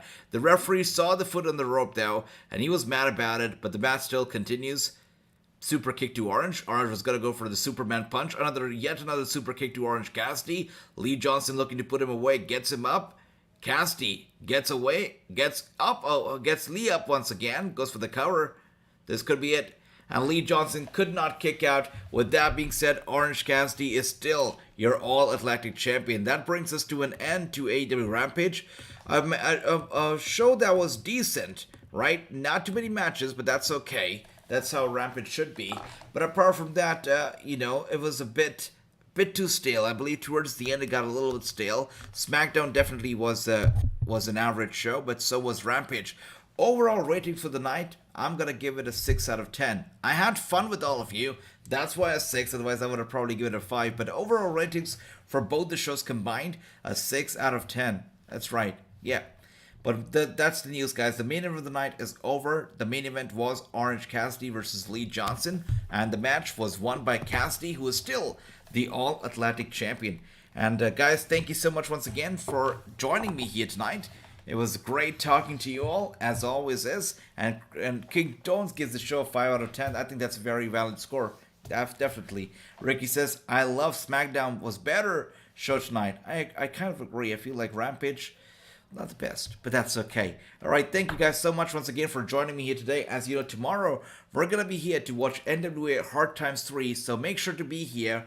We're going to have a great time. Hard Times 3 is going to be a great show, so I look forward to it. I look forward to watching the show with all of you. It's going to start at 7 p.m. Eastern with a pre-show, and 8 p.m.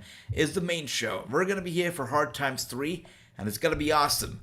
Thank you once again, guys, so much. That's right, King Tones, that's right, Ricky. I hope everybody has a good night, you all sleep well, and I'm going to be seeing you all tomorrow for Hard Times 3. Thank you. That's right, Tony Khan, get Rampage off air, put ROH on the time slide, says Ricky. Well, ROH will get a show very soon.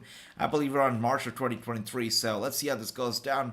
Thank you for that, Ricky. Thank you, True. That's right, decent Rampage was a nice, sweet Rampage. Overall show, rating for me, 6 out of 10 for both the shows combined. Thank you guys once again. Much love to all of you. Sleep well, and I'll see you all tomorrow for Hard Times 3. Have a good night, and take care.